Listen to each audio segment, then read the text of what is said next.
Welcome back to Keeping BZ, the series where Zach and I make an excuse to hang out by recording videos of questionable video games of sometimes questionable quality, sometimes good quality. Sometimes we're just showing off a game that we want to show to a friend to be like, hey, I think this game is cool. This is not one of those cases. This is Sonic Lost World, a game Zach knows very little about, which is partially why I wanted to show this one, because it's a not very well-known Sonic game. It came out on the Wii U. It was a Wii U exclusive that later got a PC port, which is funny because the game started development on PC, but then again, so do many games.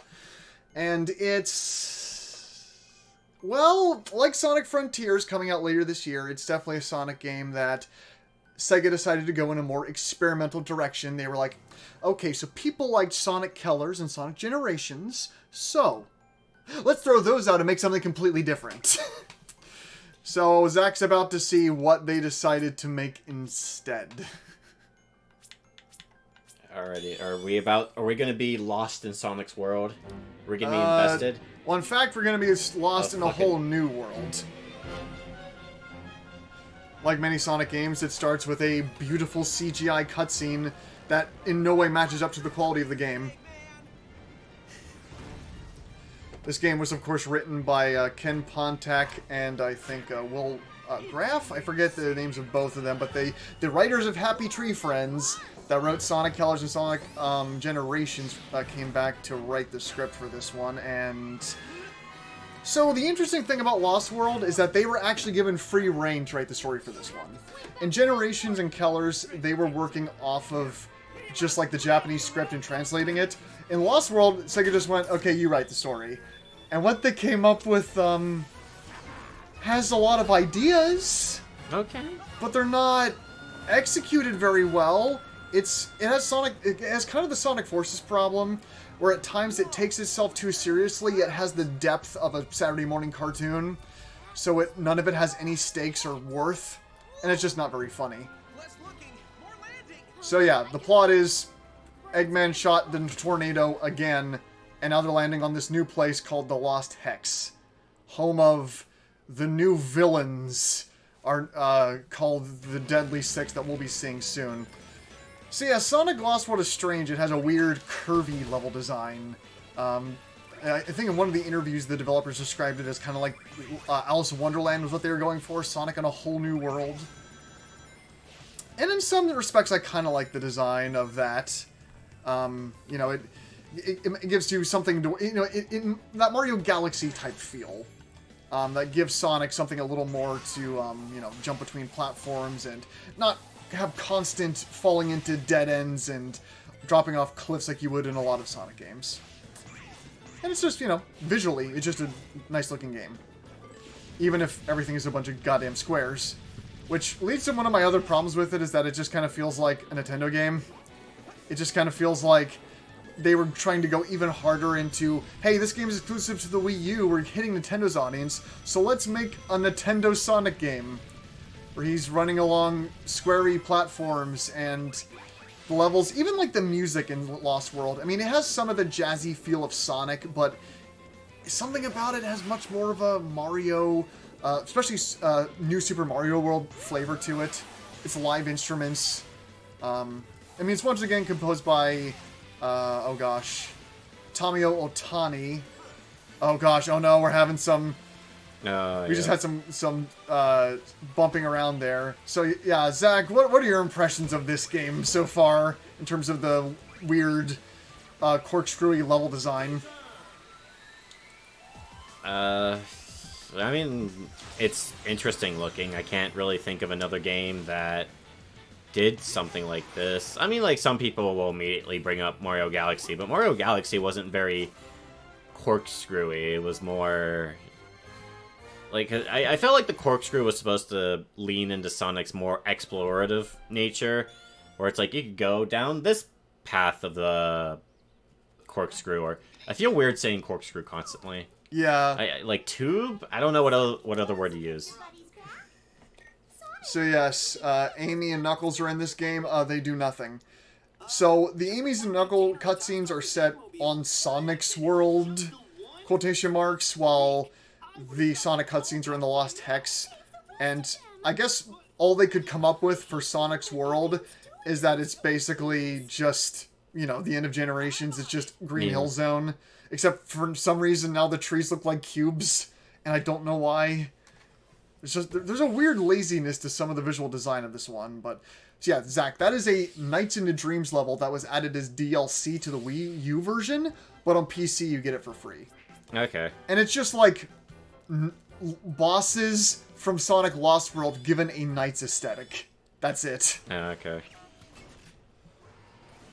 But, yeah, in terms of the level design, it's...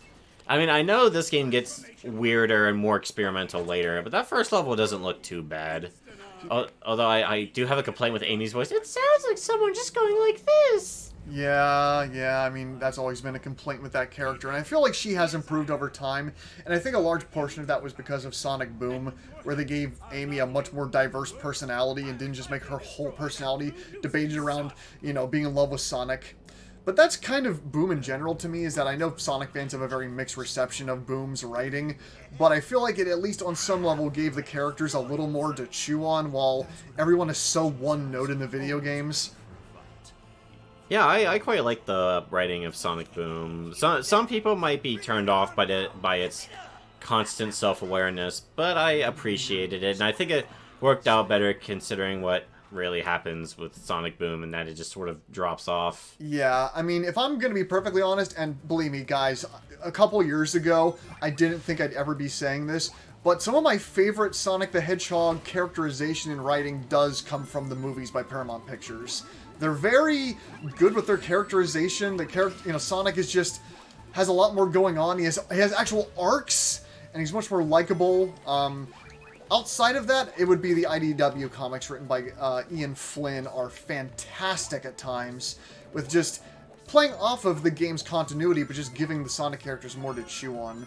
So, yeah, but giving all that ahead and giving you something to actually talk about, Zach.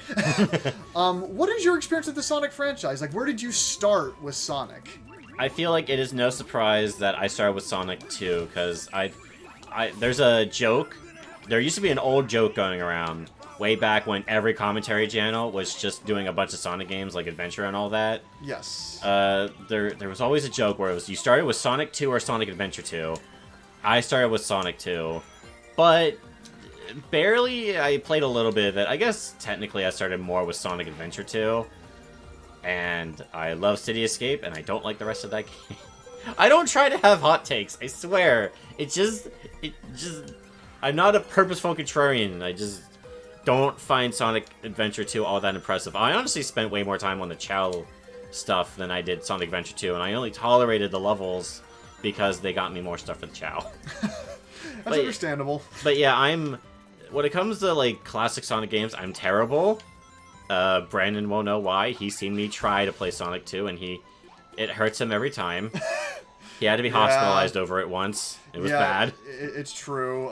Zach used to have a problem of having issues with the first boss of Sonic 2 that moves left and right across the screen. But hey, he went back and he beat that boss without even taking a single hit, and I was like, that's good, Zach. Yes, That'll do, Zach, that'll do. You know, I beat God Hand, but you know, a boss that goes left and right in a 2D platformer, nope, it's just too hard. But I've always had like a faint interest in the Sonic series, but now I've been keeping up with it mostly because a lot of the old commentaries I used to watch were all massive Sonic fans, and Brand's a massive Sonic fan. So I've been sort of keeping up with it, but although I will say I did really enjoy both Sonic movies, which is a shock. Yeah, same. In fact, I will always say that the reason why 2020 went to shit is because the Sonic 1 movie wasn't that bad. I mean, it's true that the pandemic really kicked off a month after the Sonic movie came out, and we always like to joke about that because, you know, we didn't have any real expectations for that movie. We expected it to be, like, I don't know, maybe mediocre at best and okay, you know.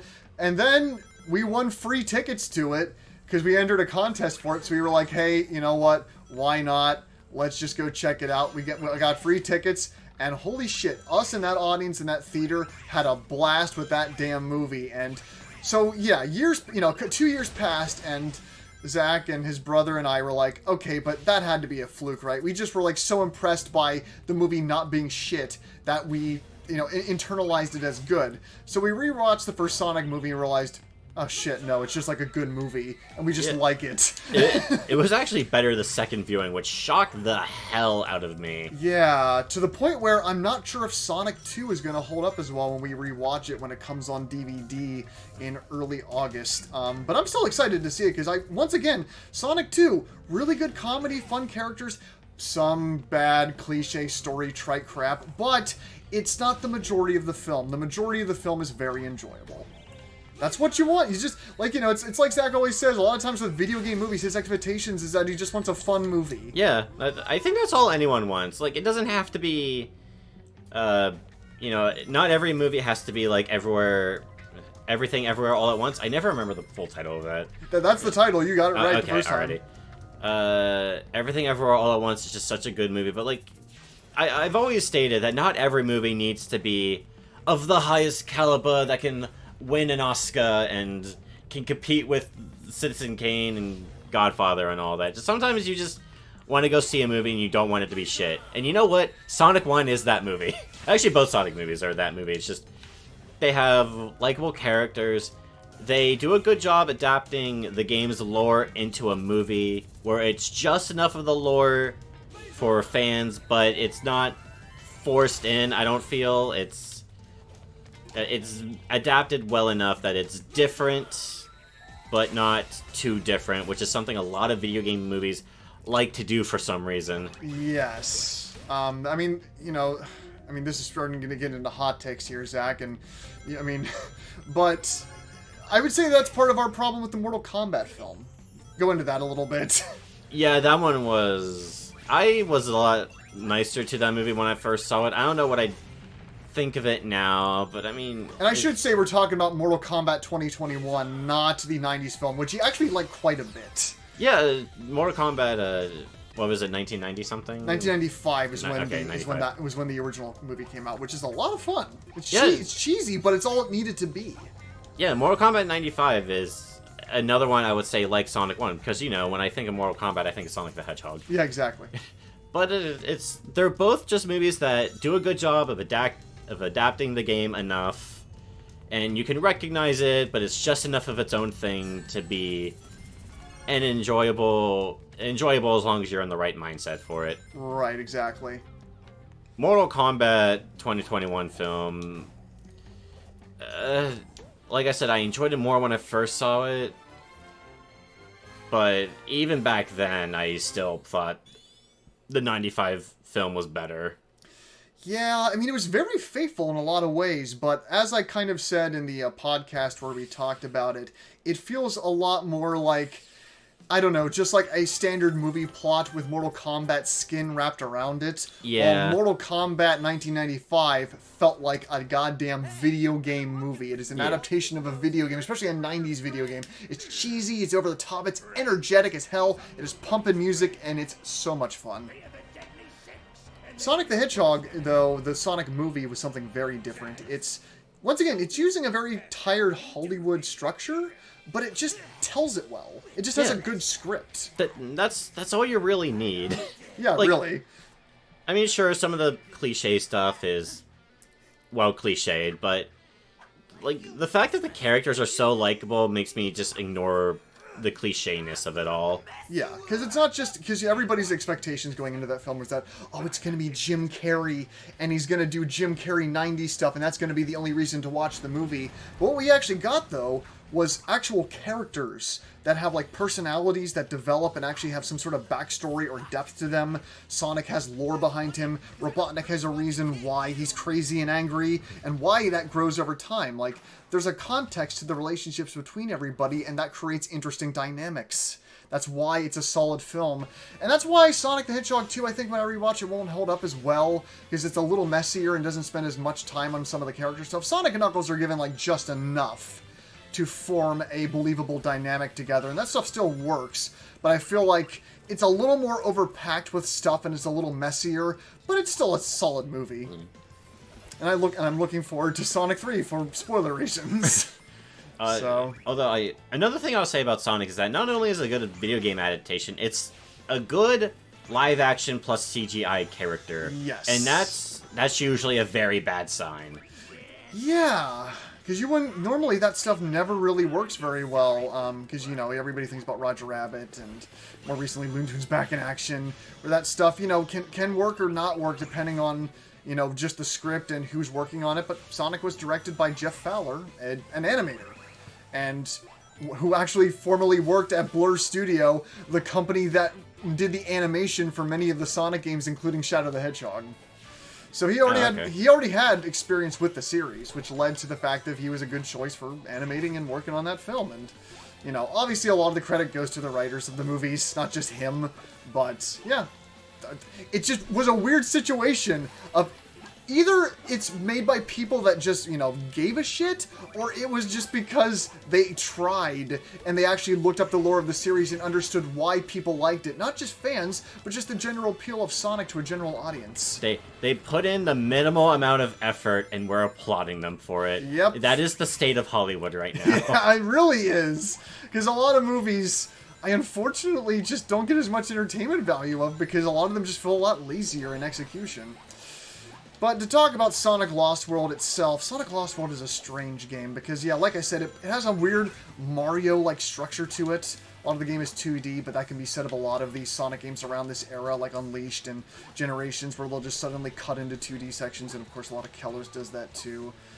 But it's also just like, I don't know, they went back for a lot of nostalgia-based stuff. All the enemies are like based off enemies from Sonic 1, 2, and 3. Not for any particular reason for the story, it's just that Eggman is bringing those robots with him this time. They're fine and they work well for this game. It's just, the main problem with Sonic Lost World is that it's experimental to a fault. Every level, once we clear the first world here, Windy Valley, every level becomes a whole new gimmick for every single level. And what that means is that the game lives or dies on what each level decides to do with itself.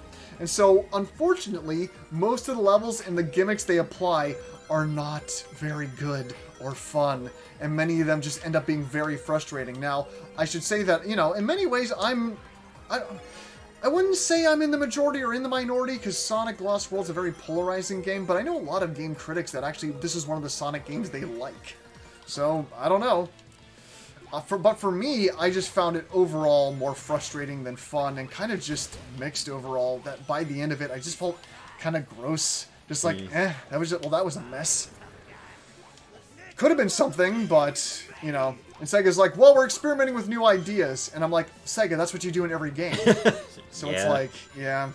No, like, when you were talking about Mario, you talked about it at the right point, because I was honestly... The waterfall with the logs made me think of Mario 2 USA. Exactly, yep. There's a lot of Mario influence in this game. Yeah, and I could see it by looking at it, and... it doesn't look bad. Well, right now it doesn't look bad. But, yeah, it doesn't really stand out as Sonic, and it doesn't really stand out apart from Sonic, if that makes sense. Yeah, like, notice, Zach, there's, like, nearly ever a slope in this game. And Sonic doesn't pick up speed when he's going down slopes either. I mean, he hasn't really been momentum-based for a while. It's true, the Boost games were never really based around momentum either. Because, physics are hard. And that was the boss fight, by the way, Zach. Oh, yeah, that really was the boss fight. So you noticed how 3 rings appeared around him? So the homing attack it charges in this game. So the way it works is, you're thinking, okay, so you hold down the jump button? No. You just stand still, and the rings appear around the character until you can do a homing attack, and it just does more damage. So you actually do more damage by doing nothing. Which doesn't seem like a great design choice. Especially for Sonic, who is all about speed and keeping up the pace, but if you stand there, you'll be stronger. Right, or beating levels as fast as possible. Honestly, I think in a weird way, the Wii U was a very weird time for a lot of game franchises. Yeah. Because I think the biggest problem with the Wii U is that it didn't really give people what they wanted.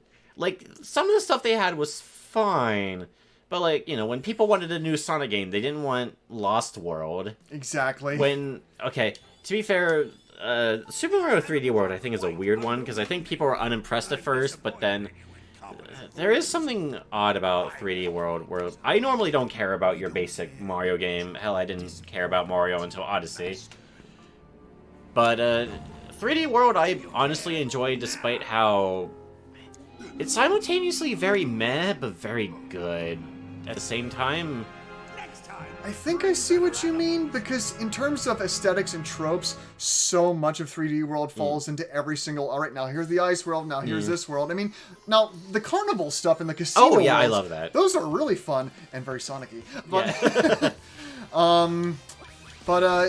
it's more what makes 3D World work is the level design more than the actual presentation of it. Yeah, I would agree that the level design is good, and it's just, it's more Mario stuff, and I think when I say it wasn't really what people wanted, like, people did grow more fond of it as the more of it they saw before it released, and I'm pretty sure, like, it's overall really liked, but I don't think people wanted 3D Land but on console. I think they wanted Odyssey or a Galaxy 3 or something. There we go.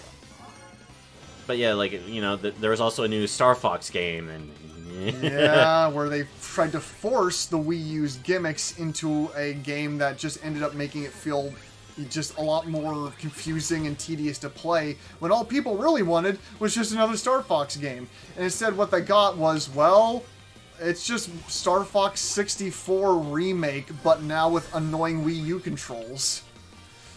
So, yeah.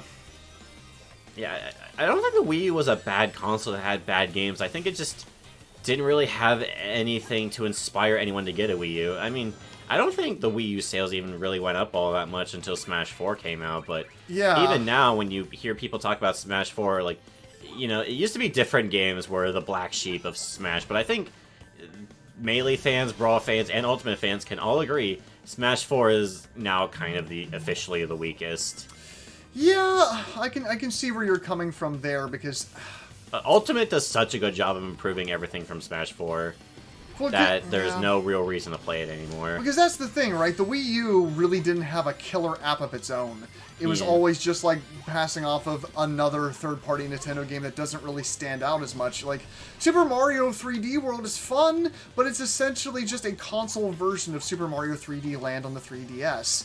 And when they were finally making, you know, that Zelda game that was finally going to be the killer app for the Wii U, by the time Breath of the Wild finally came out, the Switch was out, and the yeah. Wii U was fucking dead.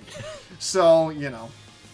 Yeah, I think the best way to describe the Wii U is it has games that are good if you already own the system, but nothing to really tempt you to buy the system.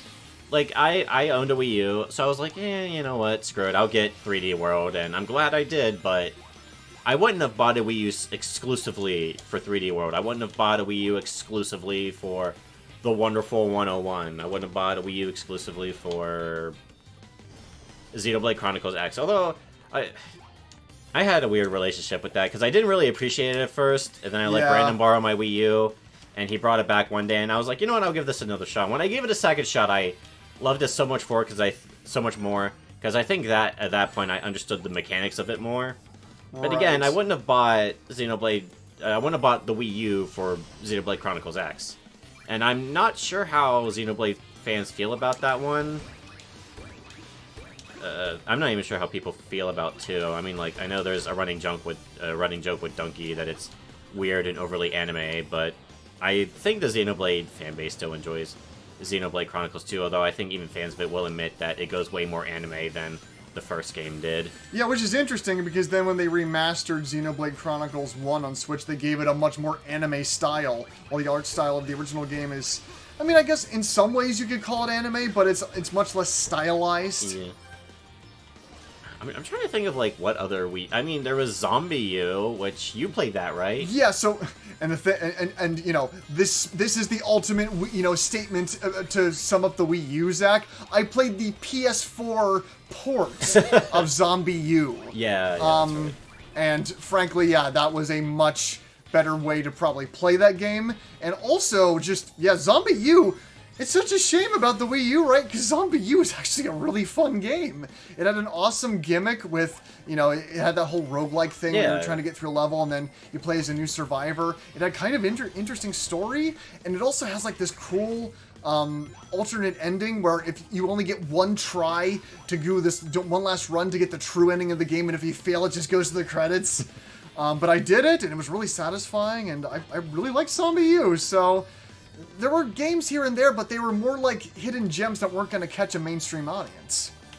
Yeah, and then, like, it was also, now that I think about it, it's kind of some of the last time Nintendo really got that much third-party support. I mean, like, because it got Arkham... Did it get Arkham Knight or Arkham City? It got an Arkham City port that added, like, all the DLC, and of course was like, look, now you can see all your gadgets on the gamepad, and everybody was like, yay? I think it also got an Assassin's Creed game that nobody cared about. And also a port of Deus Ex Human Revolution. Right, yeah. And now you can switch between your augments on the touchscreen, Zach. Which, I mean, you could just switch with them on the, you know, the screen for the game on the TV. Yeah. But that was something Nintendo was trying to push. They were trying to push that gimmick in any way they can. It was just, it wasn't thought out very well. And that's why the Switch kind of feels like almost like the evolution of what they were trying to do with the Wii U. Yeah, I think Nintendo just didn't really... Plus, I remember being at GameStop multiple times and hearing so many customers being like, what is the Wii U compared to the Wii? Can I get a Wii U game for my son's or daughter's Wii? And I remember just being there being like, no, the Wii U is a different console. I mean, I sounded less shitty than that, of course. I wasn't going to be like, how dare this 40-year-old woman not understand Nintendo? Yeah, exactly. Especially since, yeah, the Wii U is... I mean, it wasn't confusing for me because I'm super smart. Yeah, but, of course. Yeah. No, it wasn't confusing for me because I kept up with games, but, like, any parent... Like, if... Like, even sometimes a GameStop employee was just like, I don't know. So I would go up to the parent and be like, no, the Wii can play Wii U games, but not vice versa. Right, exactly. And I'm going to be honest, I think I actually ended up using my Wii U more for my Wii games than the Wii U games itself. So when I borrowed Zach's Wii U console to play Wii U games, what ended up really happening is that my original Wii was dying. So I ended up porting my Wii onto Zach's Wii U and just playing more Wii games and not really playing many Wii U games. Because frankly, yes, you know, obviously the Wii had so much shovelware.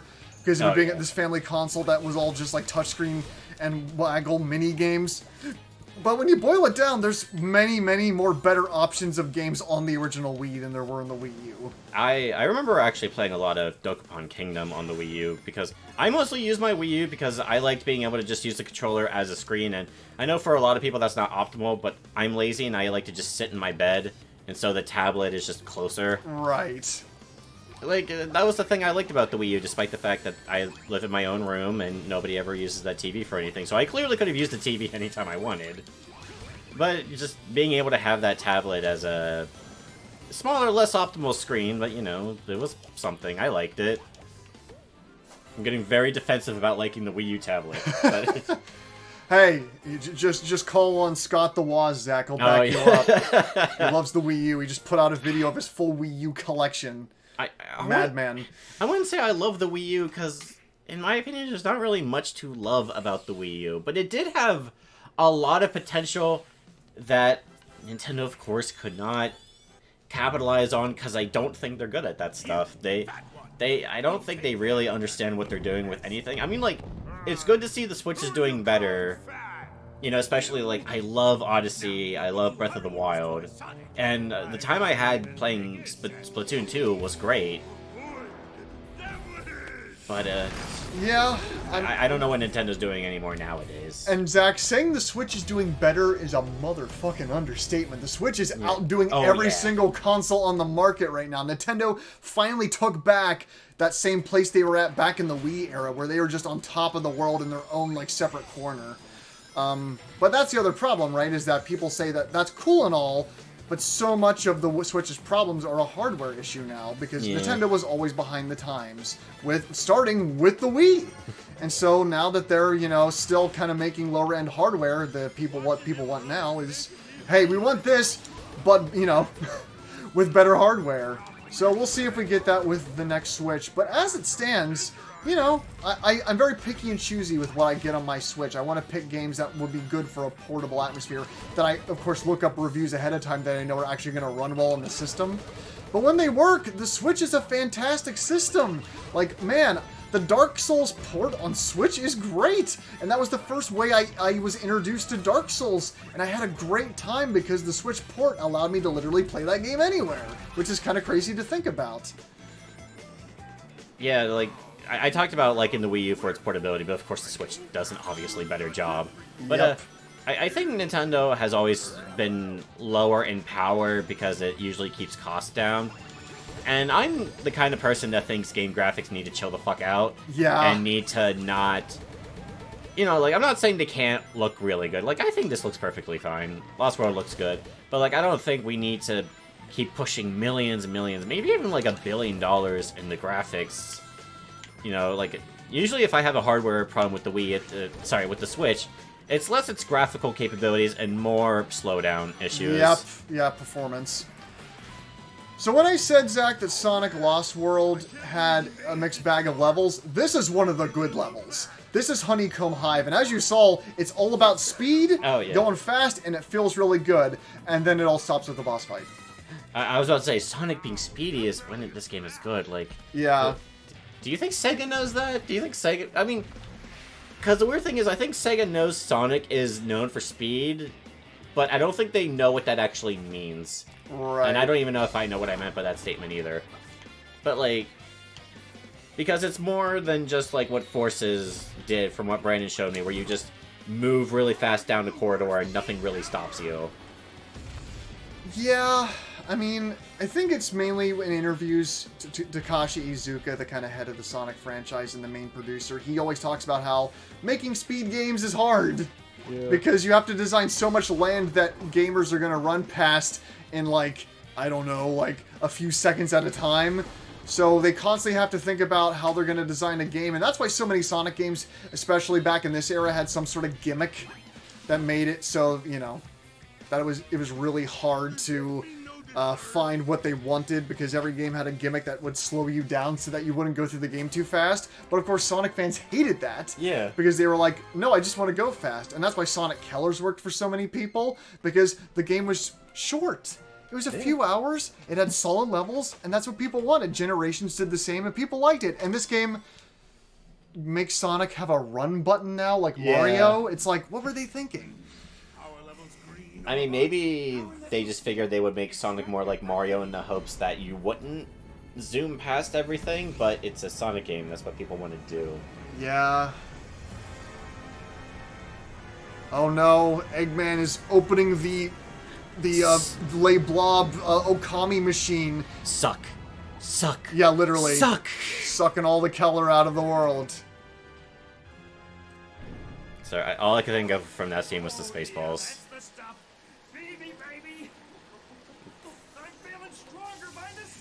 Q-Watt, are you okay?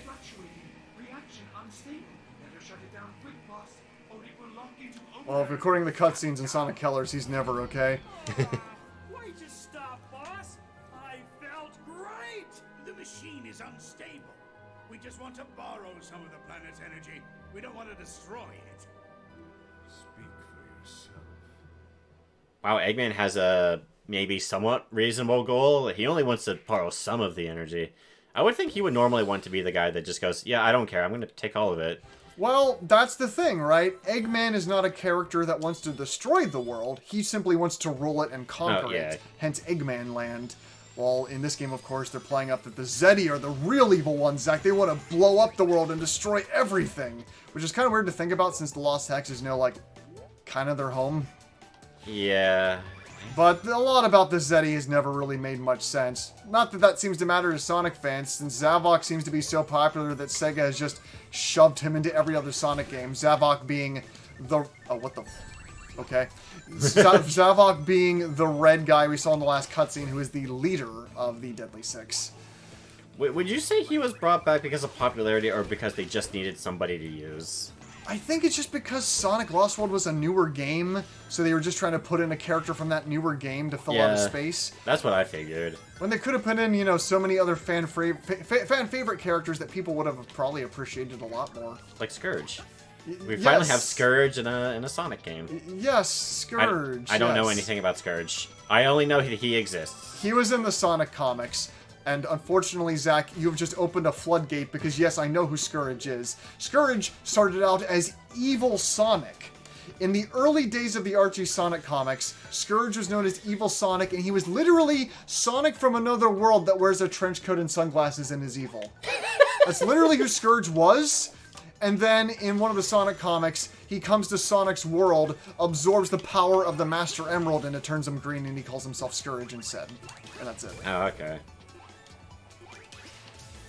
So yeah, one of the new moves Sonic Lost World introduces is that you can homing attack, but you can also kick.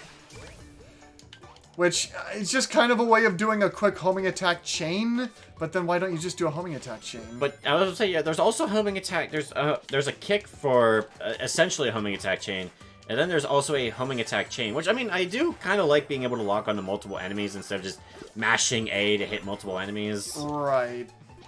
Although I guess I do like the homing attack chains where you just get to hit A because it's something you do in Sonic Adventure. I don't know. Oh, by the way, Zach, we're still in the desert world right now. No, we're in the dessert world, Brandon.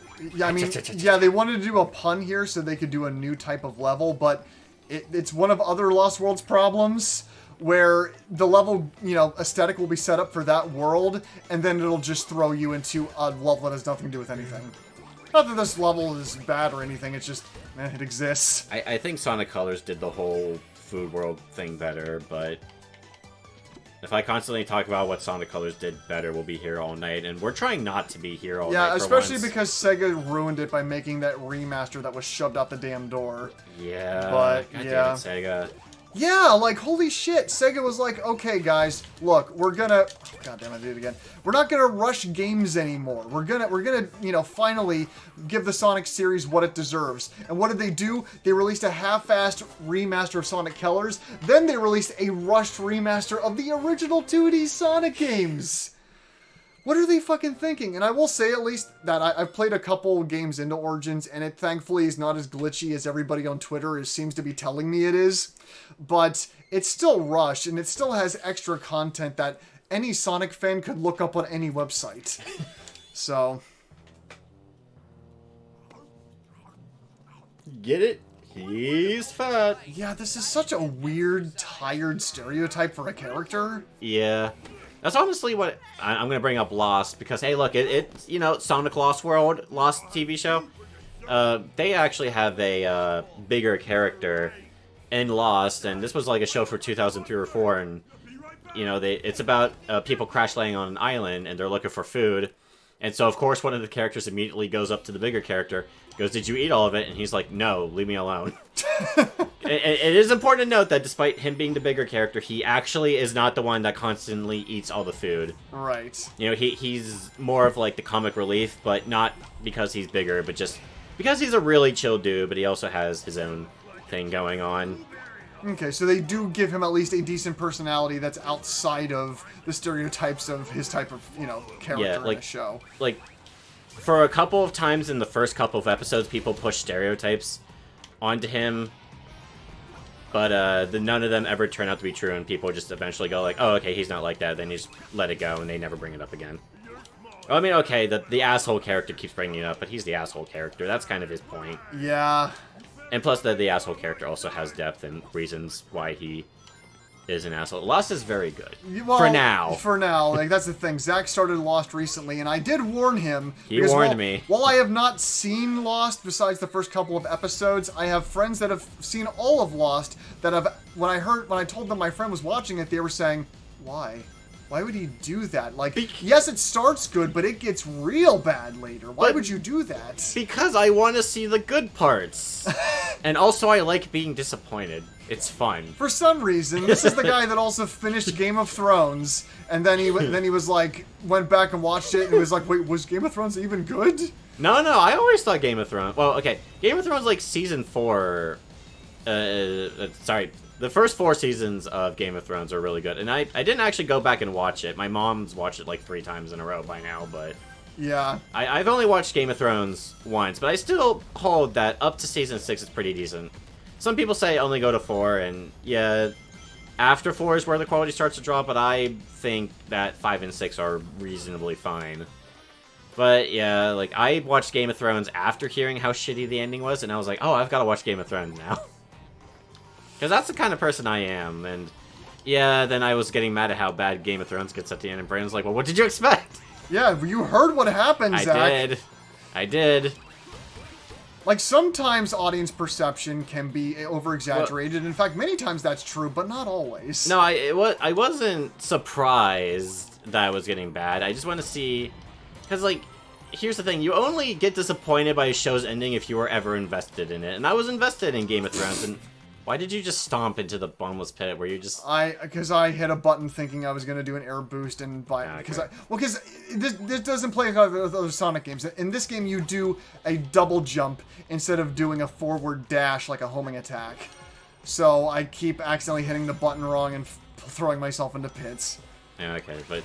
Yeah, to quickly get off my tangent, I understand why a lot of people avoid things where they hear the ending is bad. But I like experiencing... I don't like... Oh, okay, the disappointment is kind of fun. It leads to interesting conversations, but... I didn't start Lost and Game of Thrones because I heard they had a bad ending. I mean, I was always going to watch Game of Thrones anyway, and I figured once I heard the show was over, that was a good time to start. And Lost I've been interested in since I first heard of it, back when it first came out, and just unfortunately never got the time to watch it. And the reason I ended up watching both is that I'm just interested, and yeah, they might have bad endings, but I'm enjoying the series, and I would miss out on that enjoyment just because of being afraid the ending is bad. But of course, for a lot of people, the ending is the most important part, and I'm not going to disagree with that. Especially for a mystery like Lost, where why would you want to watch a mystery and then have the mystery not be satisfying? Or like the resolution of the mystery. But I'm interested, I want to see where it goes, but of course I'm probably going to be disappointed, but I'm still going to look back and enjoy the seasons of Lost that I enjoyed. And just like I look back at Game of Thrones and still enjoy certain moments and character interactions. What I'm saying is I'm not a pussy. Yeah. Sure, Zach. Yeah, I mean, I've certainly been a kid that grew up with a lot of shows that had really bad disappointments for me or just had cliffhanger endings. But that's why I try now to watch shows that don't do that to me, so that I don't don't end up in those situations again. But unfortunately, it happens, I enjoyed Firefly, and when I was a kid, of course, I liked the Sonic 90s cartoon, which ends with a gigantic cliffhanger ending. So maybe that's just my curse. I mean, you also like Spectacular Spider-Man and Danny Phantom. Yeah, which are both shows. Well, Danny Phantom doesn't end with a cliffhanger. It just ends with a really rushed movie as its ending. Well, that's what I meant. Just more like either a bad ending or like basically no ending. Yeah, which is why I currently finished the first season of Westworld, and now I'm trying to get Zach to watch Westworld because that actually had like a good story with a good ending, which I'm like, oh, finally, Zach, you've got to see this. What's a good ending? I watched DuckTales 2017. Yes, Zach watched all of DuckTales 2017. To be fair, that one I did not know was going to have such a terrible ending. But, like, again, like, yes, it has a terrible ending, a very terrible ending that goes against the entire point of the show, in my opinion. And, God, I showed it to my brother Alec and Brandon, and, good, they agree with me that it's terrible, and they should, because I'm right. That ending had every dramatic cliche possible. Yeah, it was really lame. Zach took us through it just to show us what it ended up being, and yeah, But I still don't regret watching DuckTales, because sometimes that's just the risk you take, especially if you start watching a show either without knowing anything about it, if it's already finished, or just if it's not finished yet, if it's still ongoing. Right. You always run that risk. Of course, and that's the unfortunate problem with a lot of American shows, is that they just go on too long until they stop, not because they hit the conclusion they wanted to, but because ratings were poor because the show sucked.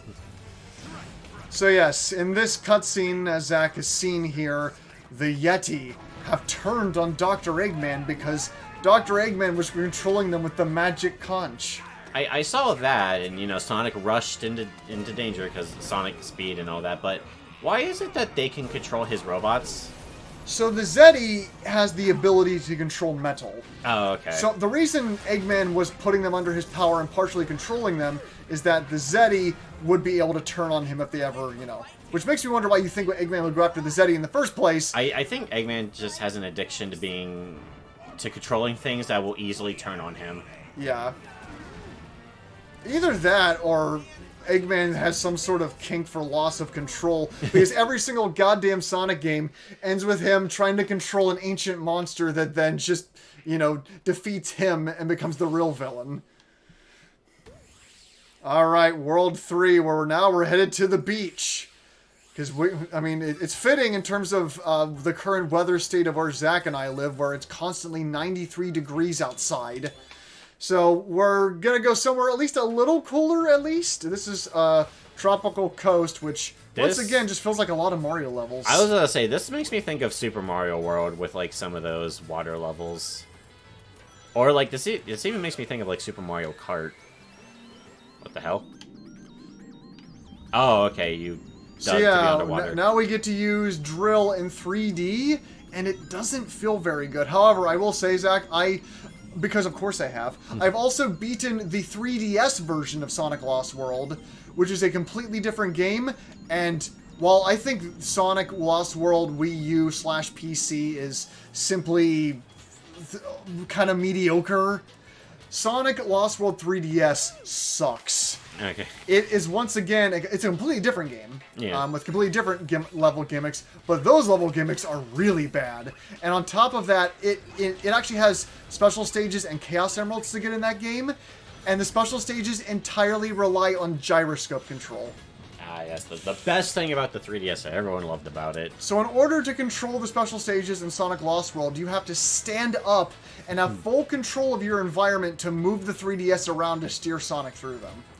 Which on some level, I kind of like the idea behind it, but I find it much more gimmicky and frustrating than fun. Which I can say about most of the game, including the infamous Snowman level that any of you that played that game will know, because it's terrible. Alright. Yeah, I'm going to be honest, Brian, I haven't been paying attention to the story at all. Zach, to be fair, not a lot is happening. Yeah. Eggman is controlling these Zeddy dudes, and now Sonic and Tails, Sonic accidentally caused them to turn on Eggman. And so the game plays it up as, it's Sonic's fault because he rushes into danger too much. Sonic's got to learn to think more. And that's the thing, right? Sonic's Lost World story has, like, ideas. It just doesn't do them very well. I mean, Sad AM already did that. It did. Yeah, that area, Zach, was literally collect all the butterflies and then jump into the flower. Oh, I was wondering what the hell. I thought you had to do something with, like, those numbered spinny things.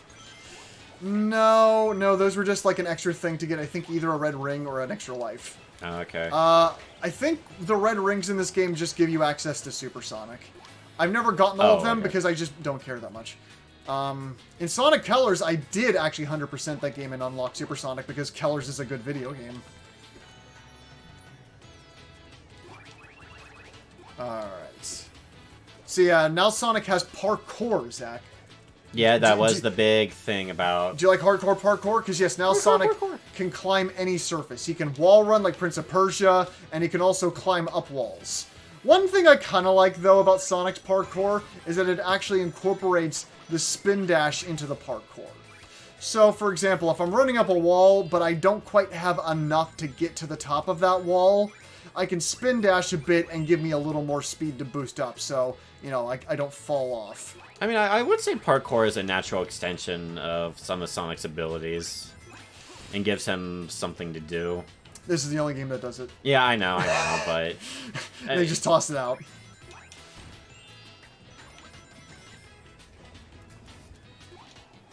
I mean, would you like to see parkour come back, or do you think it's fine just to be in Lost World? I think there's stuff they could do with it. They could probably incorporate some. I mean, I don't think Frontiers has any parkour, but I think that could have work to make the open world parts a bit more fun, and could also be sort of like Breath of the Wild's like climbing gimmick. But you could still make it different because it's parkour instead of just climbing things and worrying about stamina conservation and all that. Right. Well, unfortunately, Zach, what I've seen of Frontiers, it just kind of looks like it's using the same controls as Sonic Forces and Sonic Generations. Yeah. With no added parkour. But set in an open world, which is kind of my main problem with the gameplay I've seen of Sonic Frontiers, is that when I think of the idea of adapting Sonic the Hedgehog into an open world environment based around speed, I would have thought of adapting Sonic's movement to make traversal way more satisfying. Being able to, spin dash down a hill and get super big air, or drop dash in mid-air and fall into a slope and fly. But there's not really much in the way of momentum from the gameplay I've seen of Frontiers. It's more just like, you just boost a lot. Like the Sonic Frontiers and Sonic Generations, which just feels really unsatisfying. That you missed. But, damn it! Honestly, from everything you're describing, and I did show you this game, Sonic Storm would give you that. That's the thing, right, Zach? The fan games. Yeah, the fan games always got in the bag. They know what they're doing. Sonic Storm looks so interesting, and I'm excited when that full game is released, if it ever gets there. Hopefully it does. Me voice chips all cattywampus. Hey, Zach, remember that part in Sonic Colors where Cubot's voice chip got turned out, and then it was funny because he was talking like a cowboy? Now he did that again. Oh, no, he was doing a pirate. Yeah, he in did a Sonic pirate Colors. this time. Now he's a cowboy. No, he's a pirate here, and then he was a cowboy in the first one. Okay. Because I was actually going to ask you what happened to his southern accent. I didn't realize that was just a voice chip malfunction. Yeah. In my brain, he always had a southern accent. Oh, no, that was just a one cutscene joke. Okay. Get lost, Eggman, and let us get things under control. I hope the Zeti eat you alive, you meddling hedgehog. Okay, if it pleases the court, all those who think Eggman is a total bonehead raise their hands. Well, Yeah, honestly, I like that. I like that joke. Eggman goes, I didn't raise my hand. And that's the thing, once in a while, but that's Sonic Lost World in a nutshell, right, Zach? Some of it kind of works. I mean, I think these writers are probably better with comedy than, like, a full-blown story, maybe. Right. Oh, boy. It's the fruit level. Oh, boy, I've heard about this one. Yee, I'm excited. Yeah. Well, I mean, I'm excited because I'm not the one playing it. So this is the Zeti's master, Zach. This is the one that trained all of them. In what? Zeti Fu. Okay. And, Is that real? No. Okay, good. And he, whenever he shows up, has really, like, stereotypical Asian music that always sprinkles every scene that he's in. Because all of these characters are bad stereotypes and shouldn't have been made. I'll say that at least in the Sonic comics, whenever Ian Flynn's writing the Deadly Six, he does a good job making them intimidating. The But Deadly that's- Six are in the comics? Yes, in the Sonic IDW comics, they actually do a lot with the Deadly Six and make them kind of interesting and more intimidating, but they're still the Deadly Six. Like, they do write them a lot. Like, Ian Flynn writes them way better, which makes me wish he wrote this game. But, I could do without them. I mean, Ian Flynn's the guy who will tell you, it's no Sonic character is truly bad, it's just the writers. And so his idea is to try to write the bad Sonic characters well. And he has done a decent job with writing the Deadly Six, and he likes to bring them back here and there. I could just do with them showing up once and then not bothering with them anymore. But Ian Flynn constantly brings them back. Why do you keep taking damage from that apple? What are you trying to do? I'm trying to roll it over there. Oh. But for some reason, and of course somebody's screaming at the video right now. Do I jump on top of it? Nope, I don't jump on top of it. That is an interesting concept. Is there a character you think is just so bad that no writer can save him? In like Sonic continuity? Just anything you could think of. Although I guess we could limit it to Sonic just to make it easier. Cause like, Brandon, honestly, it looks like the apple just homes in on you, so you probably just want to go up that direction. You're Yeah, right. Sonic has, like, a gravitation. Totally right, Zach. See, that's what happens when you pay attention to the game. As I've clearly been doing this entire time. As you've clearly been doing this whole time. I know exactly where the plot's going. Yeah, so this level is just not about speed, but about getting a thing to roll into a thing. Oh, but now the watermelon fights back, Zach. No, yeah. Now it's different. But yeah, is like, because I feel bad because I think I talked about this character so much, Brandon just one time just went, please stop bringing him up. But for this video, I feel like I must bring up Antoine. But I think even Antoine can be saved. Maybe. Ah, fuck. Well, at least to destroy that totem pole, so that way it won't fall that way next time. Because, like, I want to be that, because I always told myself that any idea could be good with the right person handling it. And then I looked at Cars, and I was like, well, maybe I'm wrong. But no, yeah. I do think almost any idea could just work. Oh, for a second, I thought the game crashed. Because, you know, there are so many ideas that if you really think about them are so dumb, but they've been handled by the Teenage Mutant Ninja Turtles. Like, if you just hear that title, like, you wouldn't ever think it would become a successful franchise that's lasted for multiple generations. Right, exactly. But, you know, come on! I just need to learn to round. But, like, you know, that... Oh my god, like, Teenage Mutant Ninja Turtles is, like... Maybe not, like, 40 years old, but now that I think about it, it's getting there. It's getting there in terms of age. It's certainly getting up there, but they keep reinventing it, and kids still keep getting into it. Like, there's always a new generation interested in Ninja Turtles. There's always kids that want to watch Scooby-Doo. Yeah. So, these franchises are never going to die. I think that's what I really have to do. I have to just destroy the totem poles and then lure another watermelon over. Yeah, I think you have to try to stop jumping over the thing. Yeah. Well, the thing is, I'm trying to lure the watermelon in that direction. No, I know. So I think I'm going to jump over to do it, but I saw the looks you were giving me, Zach. Yeah, I'm just going to lure it around and not bother with any of this shit, so I don't make this last any longer than it needs to. It's fun to be on the other side, because normally Brandon backseats me when I play. Yeah. Although I don't like being the backseater. I like letting people figure things out. You see, just anyway. I'm not going to be that guy.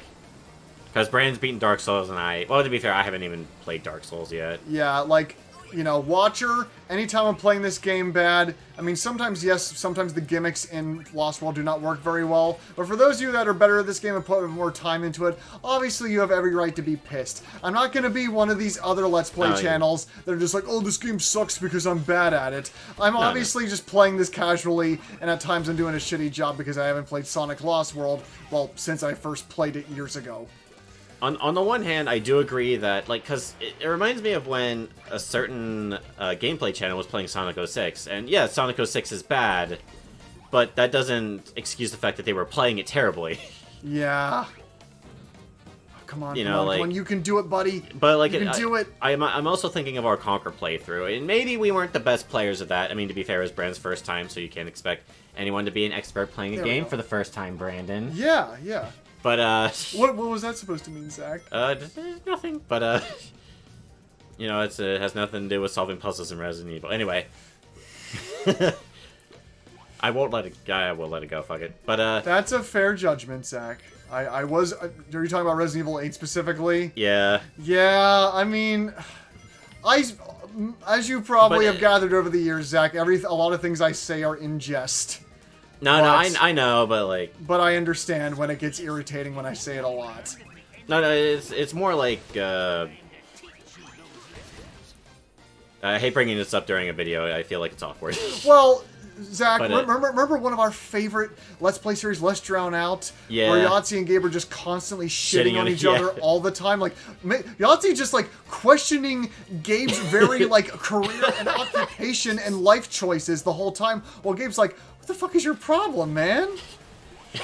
I don't think it's awkward. I feel like we can vent here, Zach, a bit. I feel like it's understandable, Zach. I know when you're jesting, but it's also like that one room where I didn't immediately find the deer skull, and you're like, Zach, it's on the fucking wall. I'm like, oh my god, I didn't even know the door had shut. Yeah, I mean, sometimes my sarcasm, I don't convey it very well, so everybody takes me a little too seriously, which I do need to work on. But no, I do, like, I'm not trying to complain about it, because I also understand it's a Let's Play, and we need to get a fucking move on. Right. And I do hate those fucking Let's Plays that just show everything, like, like, I understand people not immediately noticing things, but please don't show yourselves for 45 minutes not understanding anything. Yeah. Please cut that out. Use the power of editing. But here's the thing, Zach. Sometimes there are players out there that enjoy watching the Let's Player figure something out. I'm not one of those people. Yeah. Well, here's the thing. Neither am I. But no, true. Some people do think it takes out some of the fun of a blind Let's Play because you want. But like I can enjoy a blind Let's Play. I would say I'm more into Let's Plays where the person knows what they're doing, but I've enjoyed blind Let's Plays where people just react to the absurdity of certain games. But yeah, like watching someone spend 50 minutes on a puzzle, or you know, not knowing how to use a healing item in a certain video game. I won't name any names. But like the original point I wanted to get back to, now that I think about it, like we played Conker's Bad Fur Day, and yes, we weren't great. But just because we played it poorly doesn't mean we're wrong when we say it's bad. You don't. It's. Careful, Zach. You're stepping on some toes here. That's a game with a lot of nostalgia around I mean, we already shit all over the game in our Let's Play. We did, but maybe the people haven't seen that one. But You should go see it. It's one of our better ones. it is in some respects, I would say. Although, if you want to see us be nice about a game, go watch Resident Evil 7 and 8. It's true, because Resident Evil there's a lot of good. Well, okay, unless you watch a Resident Evil 6 LP, then that one is mostly torture because the game is torture. And if you're someone who thinks Half-Life is a perfect, beautiful game, don't watch our Half-Life playthrough. Yeah, don't watch our Half-Life playthrough. If you're looking for someone competent at Half-Life, don't watch me play it. I'm terrible. But I don't know, like that's always the thing when it comes to like journalism and like skill, right? Like, how skilled does someone have to be at a game before you can take their opinion seriously? Because again, I would say there are definitely people who play Conker better, but I would say, you know, you played fairly well for someone who played Conker for the first time. Like, I barely had to cut anything out. You know, I don't think you spent that much. I mean, we did also look up walkthroughs at certain points because that game is cryptic as hell. Yes. But I could tell by watching Brandon play the game and by seeing certain things that some of those segments just aren't very well designed. But I will be fair and say I haven't really played most of Conker myself. I did go back and play through the shooter segment, the It's War chapter, and oh my god, that was awful. I hated that. Yeah, it controls horribly, and I know that they fixed it a lot in the Xbox remaster called Live and Reloaded, but that doesn't excuse the N64's controls. It was horrible because, to be fair, they were still kind of figuring that stuff out, but maybe they could have just made a platformer instead of trying to make Conker 5 different games. Yeah, but we're still bitching about Conker, yeah. even after the final part of our Conker playthrough, we spent an hour bitching about Conker. Well, I didn't explain myself properly, and now I have to do better. That's how I always am. It's like I gotta delete it and re-record it. But to get back, but to like steer this in a way that's more relevant to the current game, I did at one point talk to a Sonic fan in a server that really likes Sonic 06 and was trying to defend it to me, and the thing was, I tried to be reasonable with him and understand his view on why he said it, but I also tried to tell him this. Hey. Hey. Yeah, hey, I said basically that, okay, that's understandable. Like, he says, I think the game plays fine and I don't understand people's problem with it. I'm like, okay, but could it be that that you have just adapted to the game's poor design so much over time that it has allowed you to accept its design flaws because you've gotten used to its jank? And he agreed. So yeah, and I know a lot of people are going to be mad about me bringing this up, but I do think it's somewhat relevant to the conversation. And I'm not trying to say, believe me, as soon as I say this, people are going to be like, well, what are you trying to say? It's like, I'm not trying to say that. Oh god, more hot takes. Well, I mean, it's not really a hot take. It's more just a conversation starter. Sure. How do we know if Dark Souls is really hard just because it's actually hard, or if it's just weird jank stuff? Now, I haven't played Dark Souls. I'm not making any opinions about anything. I'm not making any judgments. I'm just trying to bring up a point of, how do you know when something is officially designed well to be difficult versus just something being jank and you've gotten used to it. Okay, so as someone that just finished the first Dark Souls recently on Switch, as I implied earlier... That's why I specifically brought up Dark Souls, because it's something... I can defend Dark Souls in that sense, because I was the same as you, Zach. In the lead up to playing a From Software game, because Zach and Alec were playing Elden Ring and they were trying to get me into it, and I was like, I don't know, guys, because all my experience of From Software games is them, people talking about them being a lot of bullshit. And so I didn't want to get into that field because that kind of game just pisses me off more than I have any fun playing it. So, finally, I gave Dark Souls a shot, and now Dark Souls is fair, but I think a large part of what helps Dark Souls be fair is design choices, but also the online components of the game. The fact that other players can give you help, both literally because you can have them in your game to help you go through sections by summoning them, and help you fight bosses and get through difficult parts of the game, but also because they can leave you messages that give you hints about areas, and you just have to be able to discern yourself whether the hints are legitimate or not, or whether they're just bullshitting you. Because sometimes, yeah, somebody will lie and tell you, oh, there's an illusionary wall here, but whatever. You hit a wall for 2 seconds and then you move on. But when people tell you to jump off of something, hey, you can use your discretion. You can turn the camera over that hill and see for sure. But what this also means is there's many times where people will warn you when bullshit is coming. Yeah. They'll warn you if an ambush is coming up. They'll tell you what type of element to use against which boss. Because that's the thing, right? Dark Souls is intentionally cryptic. It wants you to figure it out on your own. It wants you to understand the controls just through playing it yourself, like old video games used to be like.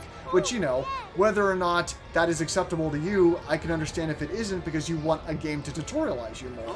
And Dark Souls does have minimal tutorials, but what makes it worthwhile is that community experience. Dark Souls wants you to look up what to do, it wants you to get help from other players, and that makes it more fair, in my opinion. Yeah, but as Brandon pointed out, I've played Elden Ring, and Elden Ring has its own series of bullshit, and I can't seem to talk about Elden Ring in a way that makes Brandon interested in playing it. Because, it's simultaneously so bullshit with its... I know this is an old complaint, some people might be tired of it, but Elden Ring's damage is severely high, but beyond that, I love Elden Ring. And if I could have a damage slider to reduce the damage by at least, 50%, I would still think that game would be difficult, I would still die a lot, but I feel like I would be less frustrated by the idea of, ow, I took one hit and now nearly half my health is gone. Thanks, game.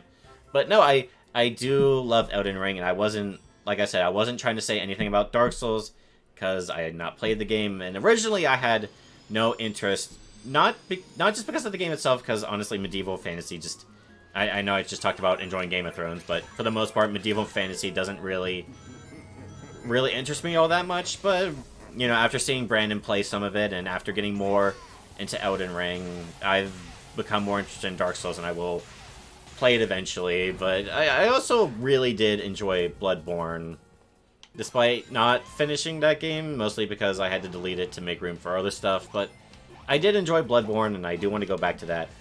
Sekiro, I somewhat enjoyed, but honestly, of all the Soulsborne games, I don't even know if Sekiro technically counts as Soulsborne. It's played similarly, but it's different enough. But I would say, look up Sekiro's gameplay, then see for yourself if you really want to play. I would say that's one you can skip, but Bloodborne is definitely one worth playing. But yeah, I do always find it difficult, because what's bullshit to one person is a fair, difficult challenge to somebody else. Right, and I talked more about the online community parts of Dark Souls, but it's not just that.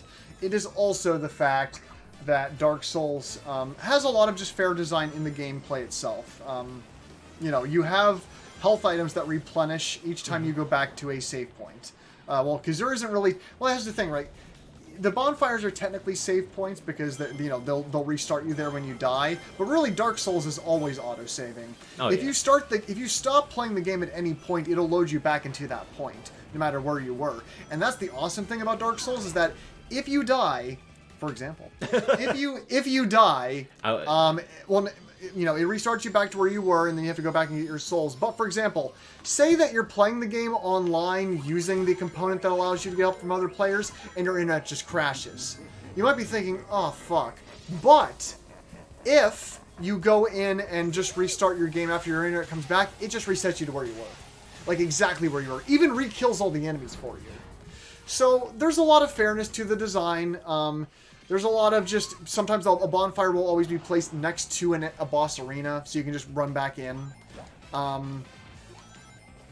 You know, but it's a game that requires patience. I'm not going to sit here and say you're not going to get frustrated by it, because you will. Yes. It's the design of the game. You just have to have the patience to put up with its bullshit to be able to appreciate what really works about it, which is a game where you can make your build. Yeah. You can design a character that works for your particular interest, whether you like long-range combat, close-range combat, and what kind of those combats you like to do.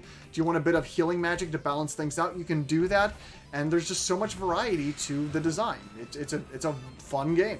And that's specifically what I enjoy about Elden Ring. Although strength builds, I haven't seen someone with a magic build yet, but I've constantly heard that magic builds are a lot easier than strength builds, and considering my strength build playthrough so far, I could probably easily guess why. Being able to shoot things at long range would be very nice. But I mean, of course, there's like fire bombs and other things I can make, and I do have a bow that I need to just go back and get more arrows. You know, I need to stop being lazy. But, yeah, I mostly bring that point up because, you know, like, I mean, because I would even say there's some games that I think are legit bullshit that I would say I still enjoyed overall. Some people might think this is a hot take. Boy, I'm just full of them today. I don't think Final Fantasy V has the best game design at points. Some of the bosses are really frustrating, but due to its freedom and its class system and how you can like build party members in fun and unique ways, and in ways that I feel like, you know, despite some of the difficulty and some of the design decisions I personally don't like about 5, I did some wacky builds, and they still got me through the game. I never felt like I had to be like, oh, now I have to look up optimal builds to beat this boss. No, I played the way I wanted to, and I was still able to get through the game comfortably enough, although I would say Final Fantasy V is hard to recommend. It is kind of dumb, and it's, of course, an old-school RPG, but... And, well, I mean, to a lesser extent, I would say that I had a better experience with Final Fantasy 15 than other people. To be fair, I did not play the game on launch. I played it much later when it had a lot more content in it. And the battle system in 15, you know, it certainly lives up to its reputation of not being great. And being very automated. But what I cared about in Final Fantasy 15 was not related to those elements. It was related to the story and the characters. And just in terms of story and characters, I really enjoyed the boy band crew cruising around in their vehicle in 15. And I got into them and enjoyed those elements and enjoyed the overall story despite its flaws. But is it a great game? No. And is it one of the best Final Fantasy games? God, no. It has a lot of problems. I have, like, I don't know, like, to continue on the janky side of things, because there are games out there where I could be like, yeah, this game's just straight up bad. I'm not talking about Final Fantasy V. I don't think it's bad. I think it's just weird and not really for everybody. But that's usually what I hear from people when I watched Final Fantasy reviews that made me interested in the game in the first place. But, like, there's just, like, I can't really say I played these games, because, God, I would never actually want to play these games, but, like, there are some games that, despite being bad, are very interesting. Sometimes they're interesting because of their jank, or sometimes they're interesting despite their jank. Right. You know, like, I would talk about, like, I think Harvester is a very interesting game. Partly because of its jank, but also partly despite its jank. Minority Report on the PS2 is a super jank game, but it has amazing ragdolls. Yes, when I was a kid, I played the Xbox version. I saw the ragdolls, and I was like, I don't care how this game plays. I just fucking love this game. Yep. Watching them ragdoll was some of the most fun I had playing a game in, like, the last couple years back when I first played it. Oh, that Minority Report was Oh, just beautiful. It's a beautiful game. I really need to play that again. I didn't know it was a PS2 game. Yep, that's how I played it. I own it on PS2. I didn't beat it, but I got decently far into it, and I had a really good time. I'm trying to think of other jank games. Or, like, you know, it also, like, extends the movies. Like, because that's another thing about saying something's bad. Like, because I could probably say some things are objectively bad, but I go, but I like it anyway. Right. Because, you know, I enjoy Casino Royale, the 1960-something movie. Was it 60s or 70s? Casino Royale, I think, was a 70s film, because it Okay. is hard up on the drugs. Not that Yeah. 60 films weren't, but that's 70s was when they were making intentionally psychedelic movies, which Okay. very much is what Casino Royale is. Because, yeah, we're not talking about the Daniel Craig movie from the 2000s that rebooted the James Bond franchise. We're talking about the psychedelic comedy Casino Royale, loosely based on the same story.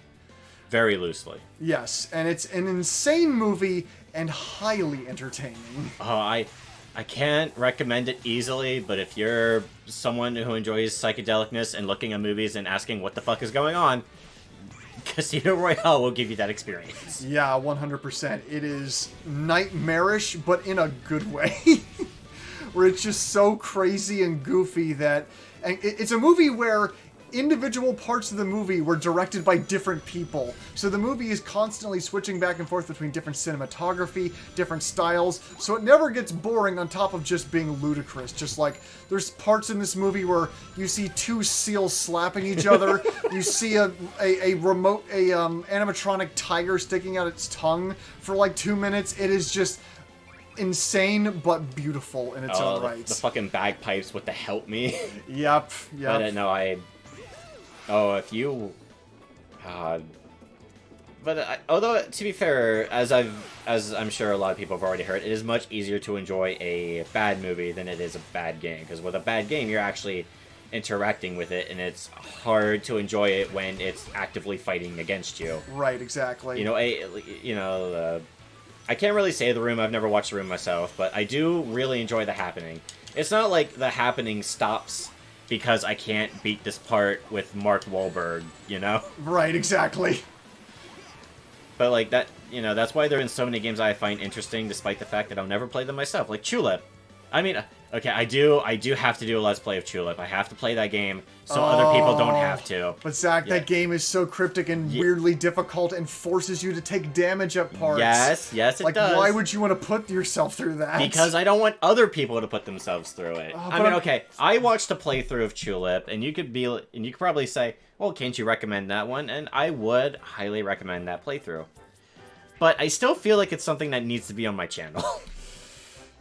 Because that's the kind of person I am. I like showing off interesting games, and that's what Keeping Busy is all about. Is we show each other games, or we show you, the audience, these games that we either think are underrated, or if not underrated, just something that allows for something to talk about, or maybe we think it's so badly hilarious that we have to show a couple minutes of it. Right, or a game like this that is just, like, interesting. It's just, like, a weird turn where this franchise just for 1 second took a completely different path. It may have gone down if people liked it. But I mean, technically, by Sonic taking a different path, that's just Sonic being Sonic at this period of time, because boy, did Sonic love being different. Constantly. And that's the thing, right, Zach? Is Sonic just identified at this point by the fact that it's always changing into something different, to the point where Sega almost feels obligated to make every game something different. Yeah, and I remember, especially when I was younger, I was that person. I was like, each game in a series should be different enough from others, so that way it's not repetitive. Now, I don't really believe that anymore, because now I'm just like, you know, if you got into a series, you got into it for a specific reason. I still feel like sequels should give you something new and not just retread old ground Mario, but... Yeah. But I will say, at least, that's what Odyssey... Oh, yeah. That's what Odyssey kind of gave us, is what we wanted, is a step in a different direction for the series, and it worked, and I'm excited to see whatever they plan to do next. Whether it's an Odyssey 2, where they once again remix it with totally different new worlds, or take Mario and if that expansion they made for Bowser's Fury. Yeah, if Bowser's Fury implies anything, it's that they're probably going for a more open game next time. Everything's going for the open world, Zach. Although hopefully Mario will not have a bunch of map icons and it'll just because like. Oh man, open world games. Do we even have time to talk about open world games? How long has this been going? I'm not even sure, man. Because we started about midnight. It's about 1:18 a.m. in the morning right now, Zach. Oh, that's actually less time than I expected. I was expecting it to be 3 by now. Yeah, probably for how long we usually go on. I feel like this is the most we've ever talked about shit, like considering Disney Skateboard and Disney Skateboard went on a while. Yep.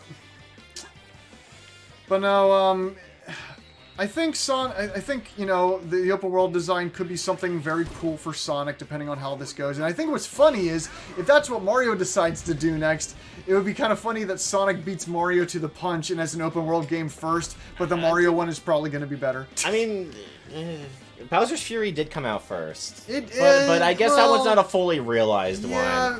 Yeah, Bowser's Fury is more an experimentation. And okay, to be fair, Sonic Frontiers has also been worked on for the past like 4 or 5 years. Yes. So technically, Sonic is going to beat Mario to the punch with something, and Mario will still do it better, more than likely, because despite how many complaints I have about Nintendo and Mario, I mean, I do have faith that this next Mario game will more than likely be good.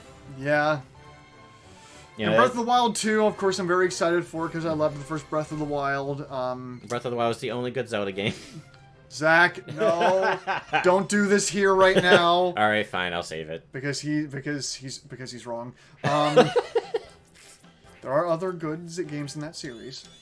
If you're wondering why I'm replaying levels, Zach, It's because you need to get more animals to unlock the next level. yes, because Sonic Lost World, and because I thought this was something they took out of this version of the game. But nope, in the Wii U version, you had to constantly grind animals in the levels by defeating enemies to get enough animals to unlock the next level. And I thought they took this out because nobody liked this, because it's just a way to pad out the game. But nope, I guess they're still doing it. Well, I mean, they still need a way to pad out the game, Brandon. What do you expect them to do? Make, like, new levels or make better levels? Well, like I said, this game is just a game about gimmicks, so... Yeah. And I mean, like, sometimes a game... Well, okay, this one's, like, too many gimmicks. This one's, like, gimmick, gimmick, gimmick. But, like, some games that are just, like, a solid gimmick for, like, a while, it could be a good time killer. Like, I'm not sure how many people like this game. I would assume not many, if I had to guess.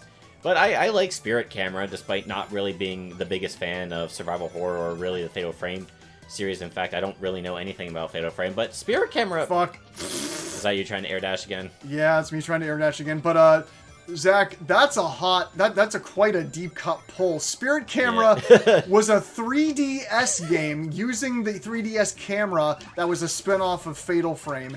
And I actually beat that game, and it's surprisingly really cool. Yeah, I mean, like, the only reason I wasn't really able to beat it is because the lighting in any room I've been living in since owning that game has always been too shit, unfortunately, but anytime I played that game, like, I feel bad that, like, I understand why the AR capabilities of the 3DS weren't really used that often, because it's just a gimmick, and you know how Nintendo feels about its gimmicks. It tries to force them, and game companies either don't use them all that well, or there's, like, one that uses it well and makes you like the possibilities, but then Nintendo gives up on it. Right, exactly. Wii U, you know. But, yeah, I think Spirit Camera did an amazing job with the AR camera. Like, Brandon complained about Lost World and turning around and looking all over for the Lost World Special Worlds, and I have seen, like, people online try to do those, and those look awful. Yep. But Spirit Camera requires you to, like, look around, not so much in, like, a full globe way, but more just, like, turning left and right, and sometimes you have to turn a full 180 degrees. But I felt like that was done better because that's, like, a slower game. And plus, it really fits well with the whole... You're using the... I believe it's called the Camera Obscura. Yes. It really works, and it really did invest me. And I really liked using the book that I have somewhere. I always make sure not to lose it. I don't know where I put it. Yeah, I beat it. I got really into it. And I was surprised that it actually has its own story with like twists and everything. Yeah. Like it's not just a camera game with a spooky girl. I mean, that's part of the gameplay design, but a lot of it is you getting invested in her on top of being spooked by her and learning her story, learning where she came from. And it surprisingly has like an emotional finale. Like it's a neat game. Like, the Spirit Camera, of all games to pull about talking about gimmicks, takes the gimmick of the AR camera, and plus, I mean, it works for Fatal Frame. 3DS has a camera, Fatal Frame's about cameras, has AR. Why not do it? And I wish more 3DS games were really able to take full advantage, but that's always kind of the thing, is that the AR camera can only really work for certain games. Like, I mean, sure, some games try to really force, like the gyroscope, for example, like we talked about Lost World. Luigi's Mansion 2 had moments where it was forcing the gyroscope with that one boss fight I really don't like. Yep. But, like, that's always the weird thing, because the AR camera could have been cool, but I think it has to be used for very specific games, and you would probably need to invent new IPs to fully take advantage of it. Although some IPs, like, you know, Fatal Frame plus the AR camera just work perfectly naturally to each other. But that'll always be kind of the sad thing, is that you'll only have, like, a couple of games that'll really be able to take advantage of a weird gimmicky system. Right, and most of the games on that front, you know, like, when they went back to their future consoles like this, not with the Switch is kind of just like a Wii. Yeah. It has motion controls, but they aren't used as much. And it has HD Rumble, which is kind of cool, I guess, but it's not really made for gimmicks in games that much. Yeah, it's just like, it's sort of like Rumble, but HD. Yeah, the gimmick with the Switch is literally just that it is what it is. It's a portable system that can switch to a, you know, a TV hardware system as well, like a console. But I mean, I think that gimmick's a lot better than, you know, like a lot of other gimmicks. Because that one is more just like being able to be both a home console game and portable. So that's like a good gimmick that I'm sure a lot of people can get into. I mean, I can't really use the portability. I mean, I could carry the Switch around the house, but I normally don't go outside anywhere. Right, exactly. I mean, I kind of just use the portability sometimes when I'm just like, you know, when I'm like carrying it around. Sometimes I actually just use the Switch's YouTube app because the system has a bigger screen than my phone, and I'll just set it up to watch videos. But in terms of like actual portable gaming, I do it sometimes if I'm just like playing the Switch around the house, but otherwise there's very rare occasions when, especially after COVID, where I'm outside the house to actually use the Switch. Yeah, I usually just use the Switch's portability because, like I said, I like to play games on my bed, and I have crappy eyesight, so it's hard for me to see the TV even from my bed. So just keeping it close, and also just being able to lay in really sexy positions as I play the Switch is very, very fun. Yeah, exactly, like they advertise in the commercials. Yes, yeah. exactly. Why are we chasing around SpongeBob's house? I don't know, because this is the fruit-themed world because it's tropic. And now we have to hit a bunch of balloons and turn into a rocket.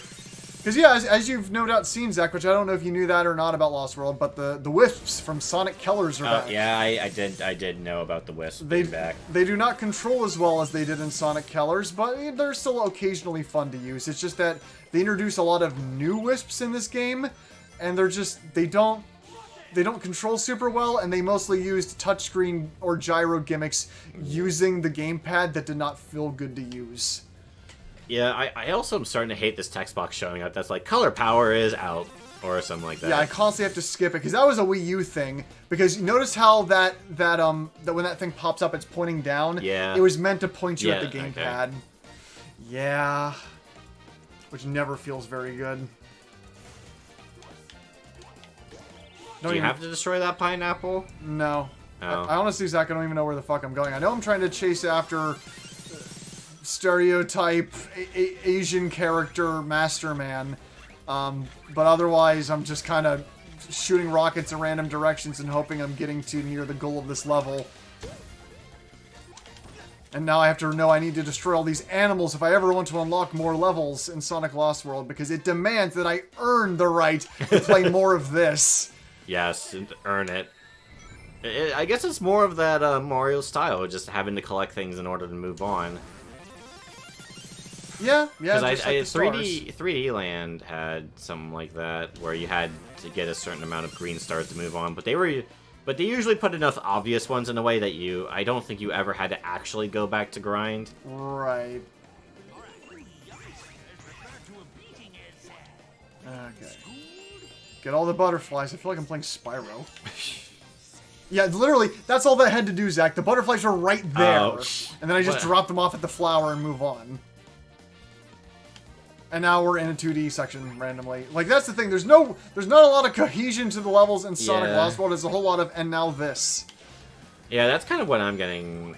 And, like, Which is why I'm interested in Frontiers, because I know Frontiers is going to have an interlocking world, which a Sonic game hasn't really done much outside of the adventure games, which were years ago. And, you know, Unleashed, but Unleashed would clearly Yeah. have designated areas where you would switch to a level. So, honestly, I can't remember if I ever brought this up to you before or even in the video, but I think the more I look back at Adventure 1, like, I mean, I do think Adventure 1 is better than Adventure 2. I'm sure that's another Zach, hot no, don't do it! take. No, I'm gonna talk. Don't have feelings about things. No, I know, People I get know. mad at you. But I'll say I agree. I mean, like, yes, I know Big the Cat is in Sonic Adventure 1, but I'd honestly rather play as Big the Cat than those damn treasure hunting stages in 2, or even the mechs. Yeah. And I know was it E10? Is it E101 or E102 in Adventure? I never remember. It's E102 in Sonic Okay. Adventure 1. Okay. But yeah, like, I know E102 is technically the mech gimmick, but those are much shorter, and you do have to do, like, way less of them, and they don't interrupt the Sonic gameplay at all. Right. I don't know. But, like, I will say, I know maybe certain people don't like the hub world in Adventure 1, but I think it does a good job. It's short, it kind of looks nice, gives you sort of, like, NPCs that, you know, aren't the most interesting, but they're there, they sort of create a world. I mean, they do have ongoing stories as you Yeah. come back to see them. Oh my god, jeez. I swear I know more what I'm talking about. I'm just really bad at expressing myself. Robot Big Bertha really got me. Yeah. Yeah, more, this kind of does remind me of that one level from Super Mario World. God damn it. Did you try to air dash again? It's more like I'm pressing A on my Xbox controller and I keep accidentally tapping X. Oh, okay. Come on. It does look like your double jump's very pitiful. It's extremely pitiful. Sonic is like honestly just feels like a lead weight in this game. But no, yeah, like, I really like the hub world in Sonic Adventure 1. Like, it's quaint, it's small, it's nice, gives you something to just kind of explore, but it's not overly big. But is it necessary, Zach? Could the game have been much better if they Yes. would have spent time on the levels and not the overworld that connects them? You know, I never really thought of it that way, but I would say the Sonic Adventure levels are fine. You know, I had fun playing through them. You know, like I almost said Windy Valley. I don't think that's what it's called. I think it's, well, because there's a windy area in this game too. Yeah. I What think the- Windy Valley's from this one, actually, but... Oh, and I didn't touch the checkpoint. No. Fucking fish. God damn it, now everybody in the comments is gonna be mad at me because I'm bad at Sonic Lost World. Oh god. The best part about this is that it's keeping busy, so the entire point is less editing. Yeah, exactly. So even though we talked about not liking when people leave things in that are 50 minutes long. We're still gonna But end I up mean- doing it. But of course, like, we're keeping busy is a separate thing for a reason. Yeah, because it's more casual. But that isn't going to stop people from telling me that I suck in the comments. Because Well, you I'm know bad what? at Sonic Lost World. One day I will be told that I'm really bad at Resident Evil, and to be fair, I am. Like, you know, I was complaining earlier that Brandon's, like, helping me solve puzzles really quick to get a move on, but let's be on. I'm gonna be 100% honest. If Brandon didn't help me, we would be there for 50 fucking minutes, and that would just be more editing for me. So at the end of the day, it really does streamline things for both of us. Yeah. Oh god. Oh. But that is, of course, the curse of a blind playthrough. It's like, on the one hand, you want your friend to experience it, but at the same time, if you're watching him play through it and you know the answer, and he doesn't immediately see the thing that most other people immediately see, you just want to go like, oh my fucking god. I do not want to sit here for like 50 minutes while you try to discover this small thing, so I'm just gonna get a move on. I mean, it's part of the reason I picked this game, because in many ways it's a little more straightforward in terms of design. Yes, and now the fruit has come full circle? Yeah? In a boss fight where you beat him up and destroy his fruits. Because I don't know what this guy has to do with fruit. I thought he would be using some sort of ninja technique on me. Well, okay, I haven't seen Naruto, Zach. Is this a common ninja technique? I honestly wouldn't be surprised if fruit was a thing in Naruto. But, I don't think anyone has any fruit powers in Naruto now. It's more, substitution jutsus where you replace yourself with a log. Or, like, clone, or, like, creating, like, false copies. Or, in the case of Naruto, creating solid copies. Okay. Or, like, being able to use your spirit to possess someone or a shadow. There's no fruit. I'm trying to think what would be the closest thing to fruit without making any obvious awful jokes. Yeah,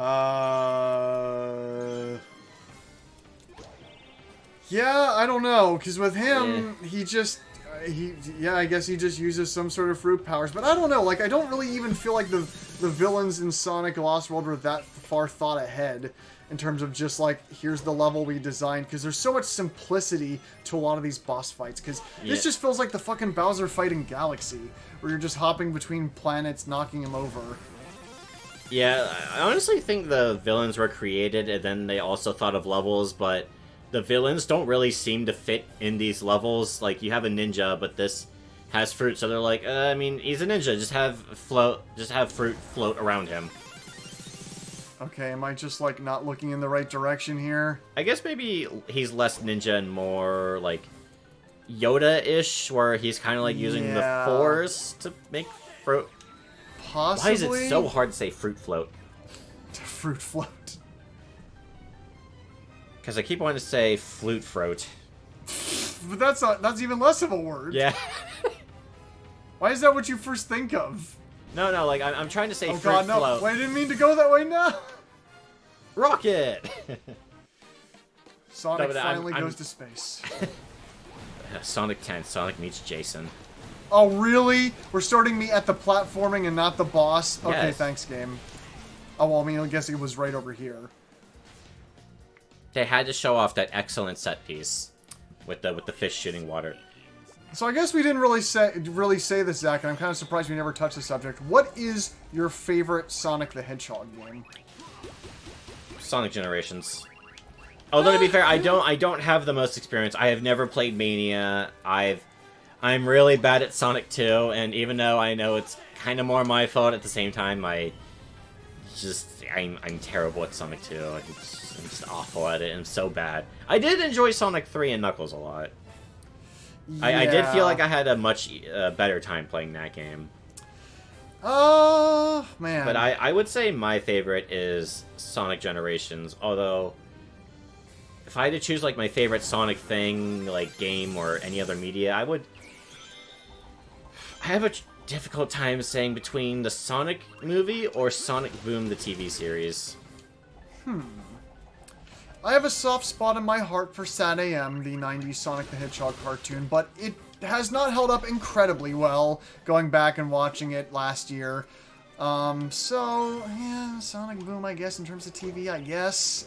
Because I just feel like Sonic Boom also had just kind of went up and down in terms of quality in a lot of its episodes.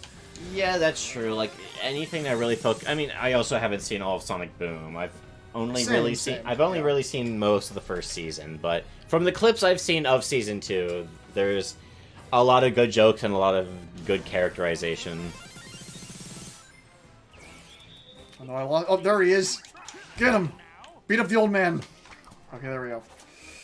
Yeah, in terms of my favorite Sonic game, I mean, I have to kind of separate them into two camps, right? Because they're two very different, between the 2D and the 3D. So I would say, favorite 2D game, Sonic 3 and Knuckles. I know it's the obvious choice, but in terms of level design, I find the levels in Sonic Mania a little too long, the overall game a bit too long, and plus Sonic Mania borrows so much from the old games that it's hard for me to distinguish it and give it its own identity, because there's fantastic levels in Sonic Mania, but Sonic 3 and Knuckles is just overall a better formed game that just has much better pacing that's better to click through. And in terms of 3D games... Sonic Forces is his... No. No, Sonic 06 is his favorite because he used to play it obsessively. I mean, this is true that when I would come home from high school, I would turn on Sonic 06 and play the Sonic levels over and over again just as a background noise thing while I was talking to Zach over Skype back in 2010. And yeah, something like that. But in terms of actual serious picks, yeah, it's probably Generations, man. I mean, Yeah, Generations is really good. Generations is just a really good video I do game. think it's way too short, but maybe that Yeah. also just means that there's also less to fuck up. Yeah, like I don't like how Sonic Lost World combines the bosses and the levels into one. I like when the bosses are separated into their own areas that you go to. And just in general, Sonic Generations, better level design, tons of multiple pathways. You know, there's levels that are weaker than others, and the classic Sonic levels I don't think compare to the modern Sonic levels, but it's just such a fun game that celebrates why people like the franchise. So, And then yeah. Sega had to go and remind people why they should stop playing it. Sega constantly does that, though. They constantly go be like, here's the good Sonic. Remember why you like Sonic? I'm like, oh yeah, I remember. And then they make another game and you're like, oh, maybe I should never have liked Sonic. They do it. They make enough good Sonic stuff, just enough to keep you addicted. Yeah, and then they pull the rug out from under you, only to set it back underneath you and be like, oh, look at this. And then they pull it out again like they're fucking Lucy and Charlie Brown.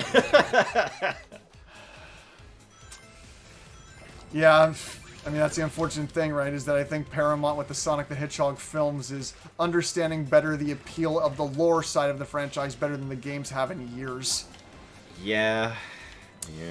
Yeah, and you know, the games at times have their moments, but Sonic is a very pretty ballerina. yeah, this is the ice level, Frozen Factory Zone. And it has ice physics, so obviously it's not my favorite part of this game because of that. I'm trying to remember, because I believe there's a snowboard section in this world, because of course there is, it's a Sonic game. A Sonic tradition. But I think that might be a 3DS exclusive. It's been a while since I played either version, because, you know, for some reason or another, I just decided I didn't want to play Sonic Lost World again until this video became a topic. So what do you think, Zach? You want to finish off this level and then stop? Yeah, but well, I think we should finish one more topic because after you brought it up, it kind of made me reminded me of some more hot takes that I have. Oh God, here but we go. but this time it's about original creators of series because usually Okay.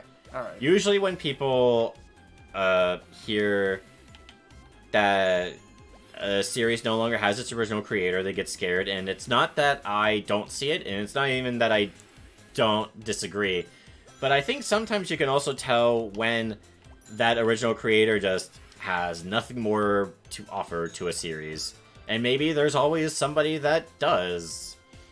Now granted, this can be tricky, but like even maybe sometimes the original creator of something may handle their own thing less well than maybe somebody who is able to take that and run with it. Like, maybe not the best example, but it's the closest one I could think of for what I'm talking about.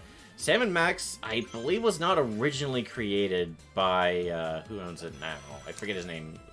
I used to know it. Steve Purcell? Yeah, Steve Purcell. Yeah, he's been the creator for years. I believe, if I remember my history on this correctly, it was his brother that came up with Sam & Max, and I believe, and I'll double check this stuff and edit it in if I have to during editing, despite the fact this is supposed to be the less editing series, but whatever. I don't want to get Sam & Max wrong because I love Sam & Max. Well, I think I know this, Zach, but go on. Just Yeah, from what you I remember. believe the brother, like Steve Purcell's, I believe, younger brother wanted Sam & Max to be a lot more wholesome, but I think eventually he outgrew them. And Steve Purcell was like, hey, can I use these characters? And his brother just went, I mean, yeah, I guess, whatever. And then Sam & Max was born. And So some of the details you're missing, Zach, is that this was when they were kids. Yeah. And his little brother would draw these cartoons of this dog detective and this bunny that would solve cases together. And Purcell would then draw parodies making fun of his brother's comics until eventually he ended up owning his brother's characters. Yeah, that sounds like something an older sibling would do. Yeah. But then he ended up owning Sam & Max. It became his franchise, and it's one of my favorite comedy franchises out there. It just has a very unique sense of humor that's hard to replicate. But yeah, okay, maybe Sam & Max isn't the best example because the original creator was a kid when he made it, and of course when you get older you're able to tell better stories. But George Lucas, maybe? Maybe, because I think there are definitely a lot of extended universe stuff. Like, there's like the Star Wars games that often tend to expand the lore, and people really like those or add new characters. Right. I mean, I'm sure that opinion has changed after the release of the Disney Star Wars films that are a nightmarish, just, dumpster fire of different opinions. Yeah. So, maybe that's not the best example anymore either, huh? Well, I mean, like, because George Lucas was, I don't know, I think Star Wars still works pre-Disney.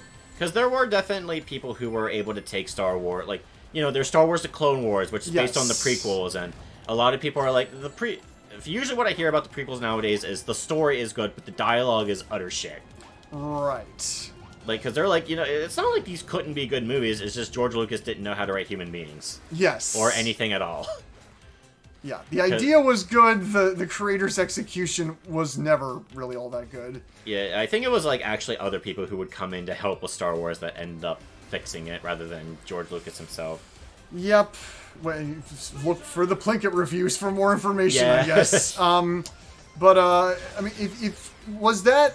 Now, did that topic in some ways come up sort of related to Sonic, Zach? Yeah, because Paramount, we mentioned that it seems like Paramount knows more what they can do with Sonic than Sega themselves. On a story level and character yeah. level in terms of what those writers have created. Now, in terms of gameplay, I feel like, as many fans have stated, in some ways it might even be appropriate to do a Sonic Mania thing and just have Sonic games designed by fans with an official level budget and support. Because that's why Sonic Mania was so successful, and that's why, well, unfortunately, that's also why things didn't go exactly to plan with Sonic Origins, where it was going to be, they had the team of, some of the team of Sonic Mania working on the Sonic 3 and K remaster. And as you may have heard, Zach, there was a lot of controversy surrounding that, where they were like, yeah, so Sega didn't really give us any time to do the game or make it actually polished or work, so we just kind of had to shove it out the door. And so this thing, like, can Sonic be truly changed, or will its attachment to Sega prevent it from just turning out a game that's always rushed, no matter if it has good intentions behind it? Because Mania worked because it was given the time, but it just seems like whether a Sonic game is polished or not tends to be a crapshoot. Yeah, like, honestly, I think other people have said it before, Sonic needs child protective services. Yeah. Well, I mean, okay, Sonic's not really a child by this point. I mean, technically he's still a teenager, but I mean, whatever. The point is, Sonic needs to be saved, because I bet there are, like, some people that are like, oh, Sonic was either never good, or Sonic can't possibly be good again, he's from a different era, and it's like, no, the Sonic can still work. I mean, the Sonic movies, people are still, despite the quality bouncing around of everything involving Sonic, people still absolutely love this character and make fan art and, write stories and, just generally, like, just hanging out around other Sonic fans. I don't know why, but... I mean, I've met some great Sonic fans, and I've met some insane Sonic fans. It's just the nature of fan bases. Yeah, that's true. Really. I would... Okay, that's how you do it. That's why I avoid the Kingdom Hearts fan base like the fucking plague. And that's why I avoid the Steven Universe fan base like the fucking plague. That's a good... That's why I unfortunately did get out of fan bases at a younger age, because I just couldn't stand how the Sonic fan base would like to gatekeep people. But I know in some respect that has changed over time. And things have gotten better. Wow, that took me a long time to fucking get that, didn't it? Yeah. But I feel like I lost my original point somewhere along the way. The point is, yes, be afraid if the original creator is not behind it, but don't immediately dismiss it, and don't think just because the original creator is behind it that it's automatically going to be good. There's nuances to things. Sometimes the original creator just fucking runs out of ideas, and then somebody else goes, well, actually, what if we do this thing now? Hey Zach, have you heard about a little game called Balan Wonderworld? Yes, I have heard about a little game called Balan Wonderworld. Where... Worked on by Yuji Naka, the programmer of the Sonic games, and also worked on by Naoto Ashima, who is the character designer of Sonic. And they turned out a game that overstretched its ambitions for what it was actually able to accomplish. Yeah, that game is so bafflingly... How do I avoid the word stupid? I'm not even sure if that's the right word. It's just so... I mean, that's why I'm trying to avoid it. It's so bafflingly, like... So much of the gameplay... Why? The basic gameplay design was misguided. Yeah. Where it was just like, we're going to give you 50 different abilities and 50 different hats. Okay, are you going to actually make those distinct? Because that's 50. And they're like, some of them are going to repeat. And it's like, well, you're going to have to simplify that. But they didn't. And... Well, I mean, like, isn't there, like, a thing where Yuji Naka likes to keep one-button control styles? Because I know when he was working on, like, the Sonic games, like, there's 3 buttons on the Genesis controller, but I'm pretty sure all of them were just jump. And in Sonic Adventure 2, you have all these different upgrades you get throughout the levels, but you can only do them by certain times by pressing the B button when really it shouldn't have been that way. Yeah, the Lightspeed Dash sometimes has sent you wee down a pit. Or, yeah, exactly, because the Lightspeed Dash was attached to the same button as doing a downward stomp, and it would kill you. That's why I like when Sonic Generations was like, hey, what if we just made the Lightspeed Dash a different button? And it's like, yes! Yep. Like a normal person would. They're like, why have buttons on a controller if you're not going to use them? I don't know, man. There's just a lot of, like, that's the nature of Sonic, right? It's always been a franchise that has such a cool, like, concept and ideas, and still, even to this day, there's charm that people find in it, but it's also just, so much of it comes from a lot of just extremely misguided choices. Yeah. Like, I've described myself as not the biggest Sonic fan, but I still enjoy Sonic as a character. I still enjoy a lot of Sonic characters. I like Tails, I like Sonic, I like Knuckles. Shadow, it depends, but he can be a good character when done right. Amy is better in Sonic Boom. Yeah, definitely, 100%. Eggman is great, usually. Eggman is always such a great character. It's hard to argue with that, no matter who's playing him. Like, despite me not being the biggest fan and me being more of a casual observer, is that Abomasnow? What the fuck? Why is there a Pokemon? Anyway. That seriously looks like Abomasnow. Oh, okay. I think that's the Pokemon's name. Seriously, I'm gonna put a picture up in editing. Have fun doing more editing, asshole. Oh god. But like, I'm gonna put a picture up, and you're gonna see that it almost looks exactly like Abomasnow. It's weird. This is speaking of Nintendo, by the way, with Pokemon. Look, there's a Krabby. Anyway, what was I even fucking? Oh right, talking about characters. But yeah, like the Sonic characters still hold up. It's not like Sonic was ever really, what's the right word? Toxic, I guess. Yes, it sounded like you were gonna, for a second there, say, well, Sonic was never good. Well, I was originally gonna say Sonic was never a misogynist. Not to my knowledge, I don't remember reading any manuals. I mean, Eggman is a feminist. Oh, right, yeah, I think that is actually in Sonic 3 manual or something? That was in the manual for Sonic Heroes. Oh, Sonic Heroes. Where they said that Eggman's a feminist, which was not... It was a mistranslation. Oh, okay. It was meant to say that he's a womanizer. Oh, that's the exact opposite. Yeah, I mean, that's Sonic in a nutshell, right? Is that the American localizations of Sonic have always misinterpreted a lot of aspects of the series. Are we sure we're not playing a Mario game right now? Exactly, right? Like, I don't know what their whole idea was here, because on one hand, they tried to say that Lost World was going to be this new experience for the series, but instead we get this weird mishmash of two different franchises that doesn't play or feel as good as either. I mean, like, I guess you could say the Snowball is a natural snowy evolution of the Spin Dash, but no. I feel like there is something you could have done where, like, imagine if Spin Dashing, like, you charge a Spin Dash and you build a snowball that allows you to just crash through enemies. That would have been awesome, but instead what we get is something that feels very similar to the level where you're balancing on the ball in Mario Galaxy. Yeah, why is this part pool table? I mean, I guess it kind of looks cool, but... Because Sonic Lost World never makes up its mind with any of its level gimmicks. It just... stuff happens.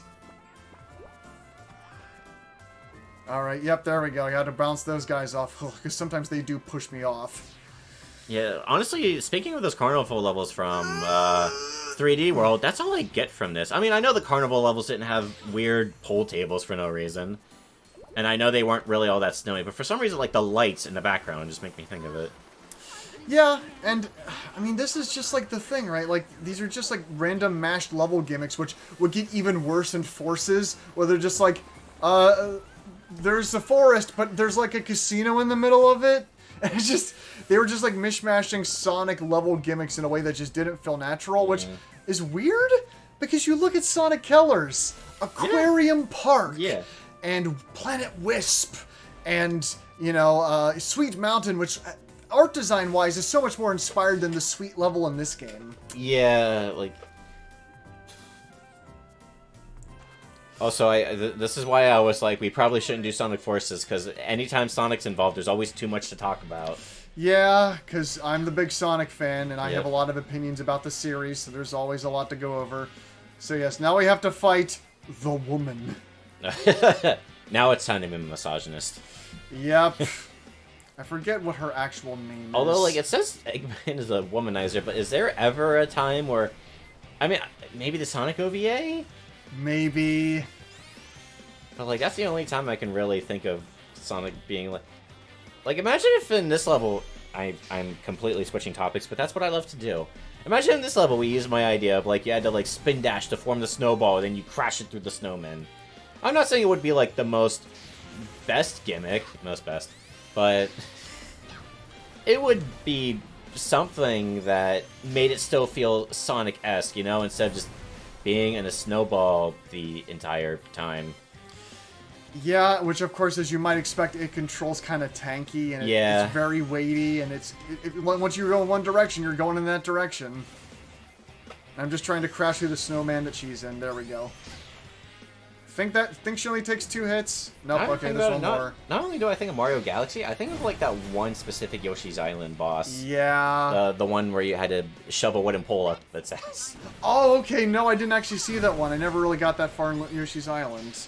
I didn't either, but I've watched Let's Plays, because that's what I do. I don't play video games, I actually just watch Let's Plays. Oh, God. Zach... I mean, okay, maybe I'm going to offend some watchers here. Is that a Zoomer stereotype? That they watch stuff instead of actually do it, or is that millennials as well, you would say? I would say that's millennials and Zoomers. Where, like, I mean, that's part of streamer culture, you know? Like, sometimes you just don't really have access to a game. You know, it's sort of like the big joke that the biggest Persona 5 fans never actually played it. Yeah. But that's because they probably owned a Switch and not really, like, a PS4 or Until anything. now, I guess, where they're finally gonna get it. They're finally gonna do it. After years and years when they should have just got a PlayStation and played it, I guess. But I mean, like, a lot of them are probably younger kids, because... Oh, sure. Because, you know, I remember back, it's weird. I don't really care that much about Resident Evil, but I watched a lot of Resident Evil playthroughs when I was young. Right, and I don't want to sound like I'm coming off like an elitist that you have to own a PlayStation. I'm more just saying, if you really cared that damn much about playing Persona 5, then you may have invested in at least getting a base PS4 and playing it. Or a PS3! It was on PS3, too! But, again, like, I think most of them probably just did not have their own money. Yeah, and maybe their parents only allowed them one console, and so they got a Switch because of Mario or whatever. Then all of a sudden they see the shiny new JRPG that speaks to their inner rebellion. No, get back here, woman! And, you know, Persona 5, the best Persona, but... is that how you want? Well, to be fair, Zach, you haven't beaten the other ones yet. I mean, I played a lot of Persona 3, and I do enjoy it, but I think Persona 5 is better, and I still have to play through 4, but I will always say Morgana, best Persona character. That's I know. Well, that one I'm not saying objectively. That one I'm saying subjectively. A lot of other things I say are objective. Teddy from Persona 4. He's a fun guy. Brandon's real favorite Persona character is Yosuke. I should say this, because then we're going to start talking about Yosuke, and then this video will go on for 3 hours, and it'll be like 3:30 in the morning, and Brandon will be driving home, and he'll get into a car crash because he fell asleep at the wheel. Yeah, it's almost 2 a.m. right now, so we should probably stop so I can go to bed. Yeah, we did say Frozen Factory 1 would be the last level, but of course it wasn't. It never is. Alright, there's one of the lines, Zach, I was talking about. I'll get fat from eating your black parts. Okay, yeah, that one I didn't know about. Isn't there a line about genocide that you usually tell me about? Not quite yet. That's coming up in a future cutscene, but we will get one of the other darker lines in just a second. Where are you gonna live when your world's dead, guys? Oh, right. You've been dead too. Too bad for you. I can't really judge the villains because I honestly have not been paying attention to the cutscenes, Yeah. but Destroy everything you love. I mean, I guess I'll give a better opinion after I've watched. What the hell, Eggman? Where did you get that strength? No, watch. Here's the line. Your hands. As long as I can still strangle a Zeti. Yeah, the lines in this game weirdly start pulling in influences from their Happy Tree Friends writing, where everybody's being really edgy. Which is weird, because so much of the game's humor is like, that cutscene starts with Sonic going, "That was cool, pun totally intended." And it's just like, there's so much tonal whiplash in this damn game. But anyway, yeah, next up is a casino world to completely offset any of what we just saw in these ice worlds. But that's Sonic Lost World in a nutshell, and I think we've given a pretty good idea of what this game is like. Alright, so we'll join us again on Keeping BZ for whatever the hell we decide to do next time. We'll play Ultimate Marvel vs. Capcom 3 for No! like 4 hours. No! 4 hours of fighting games. No!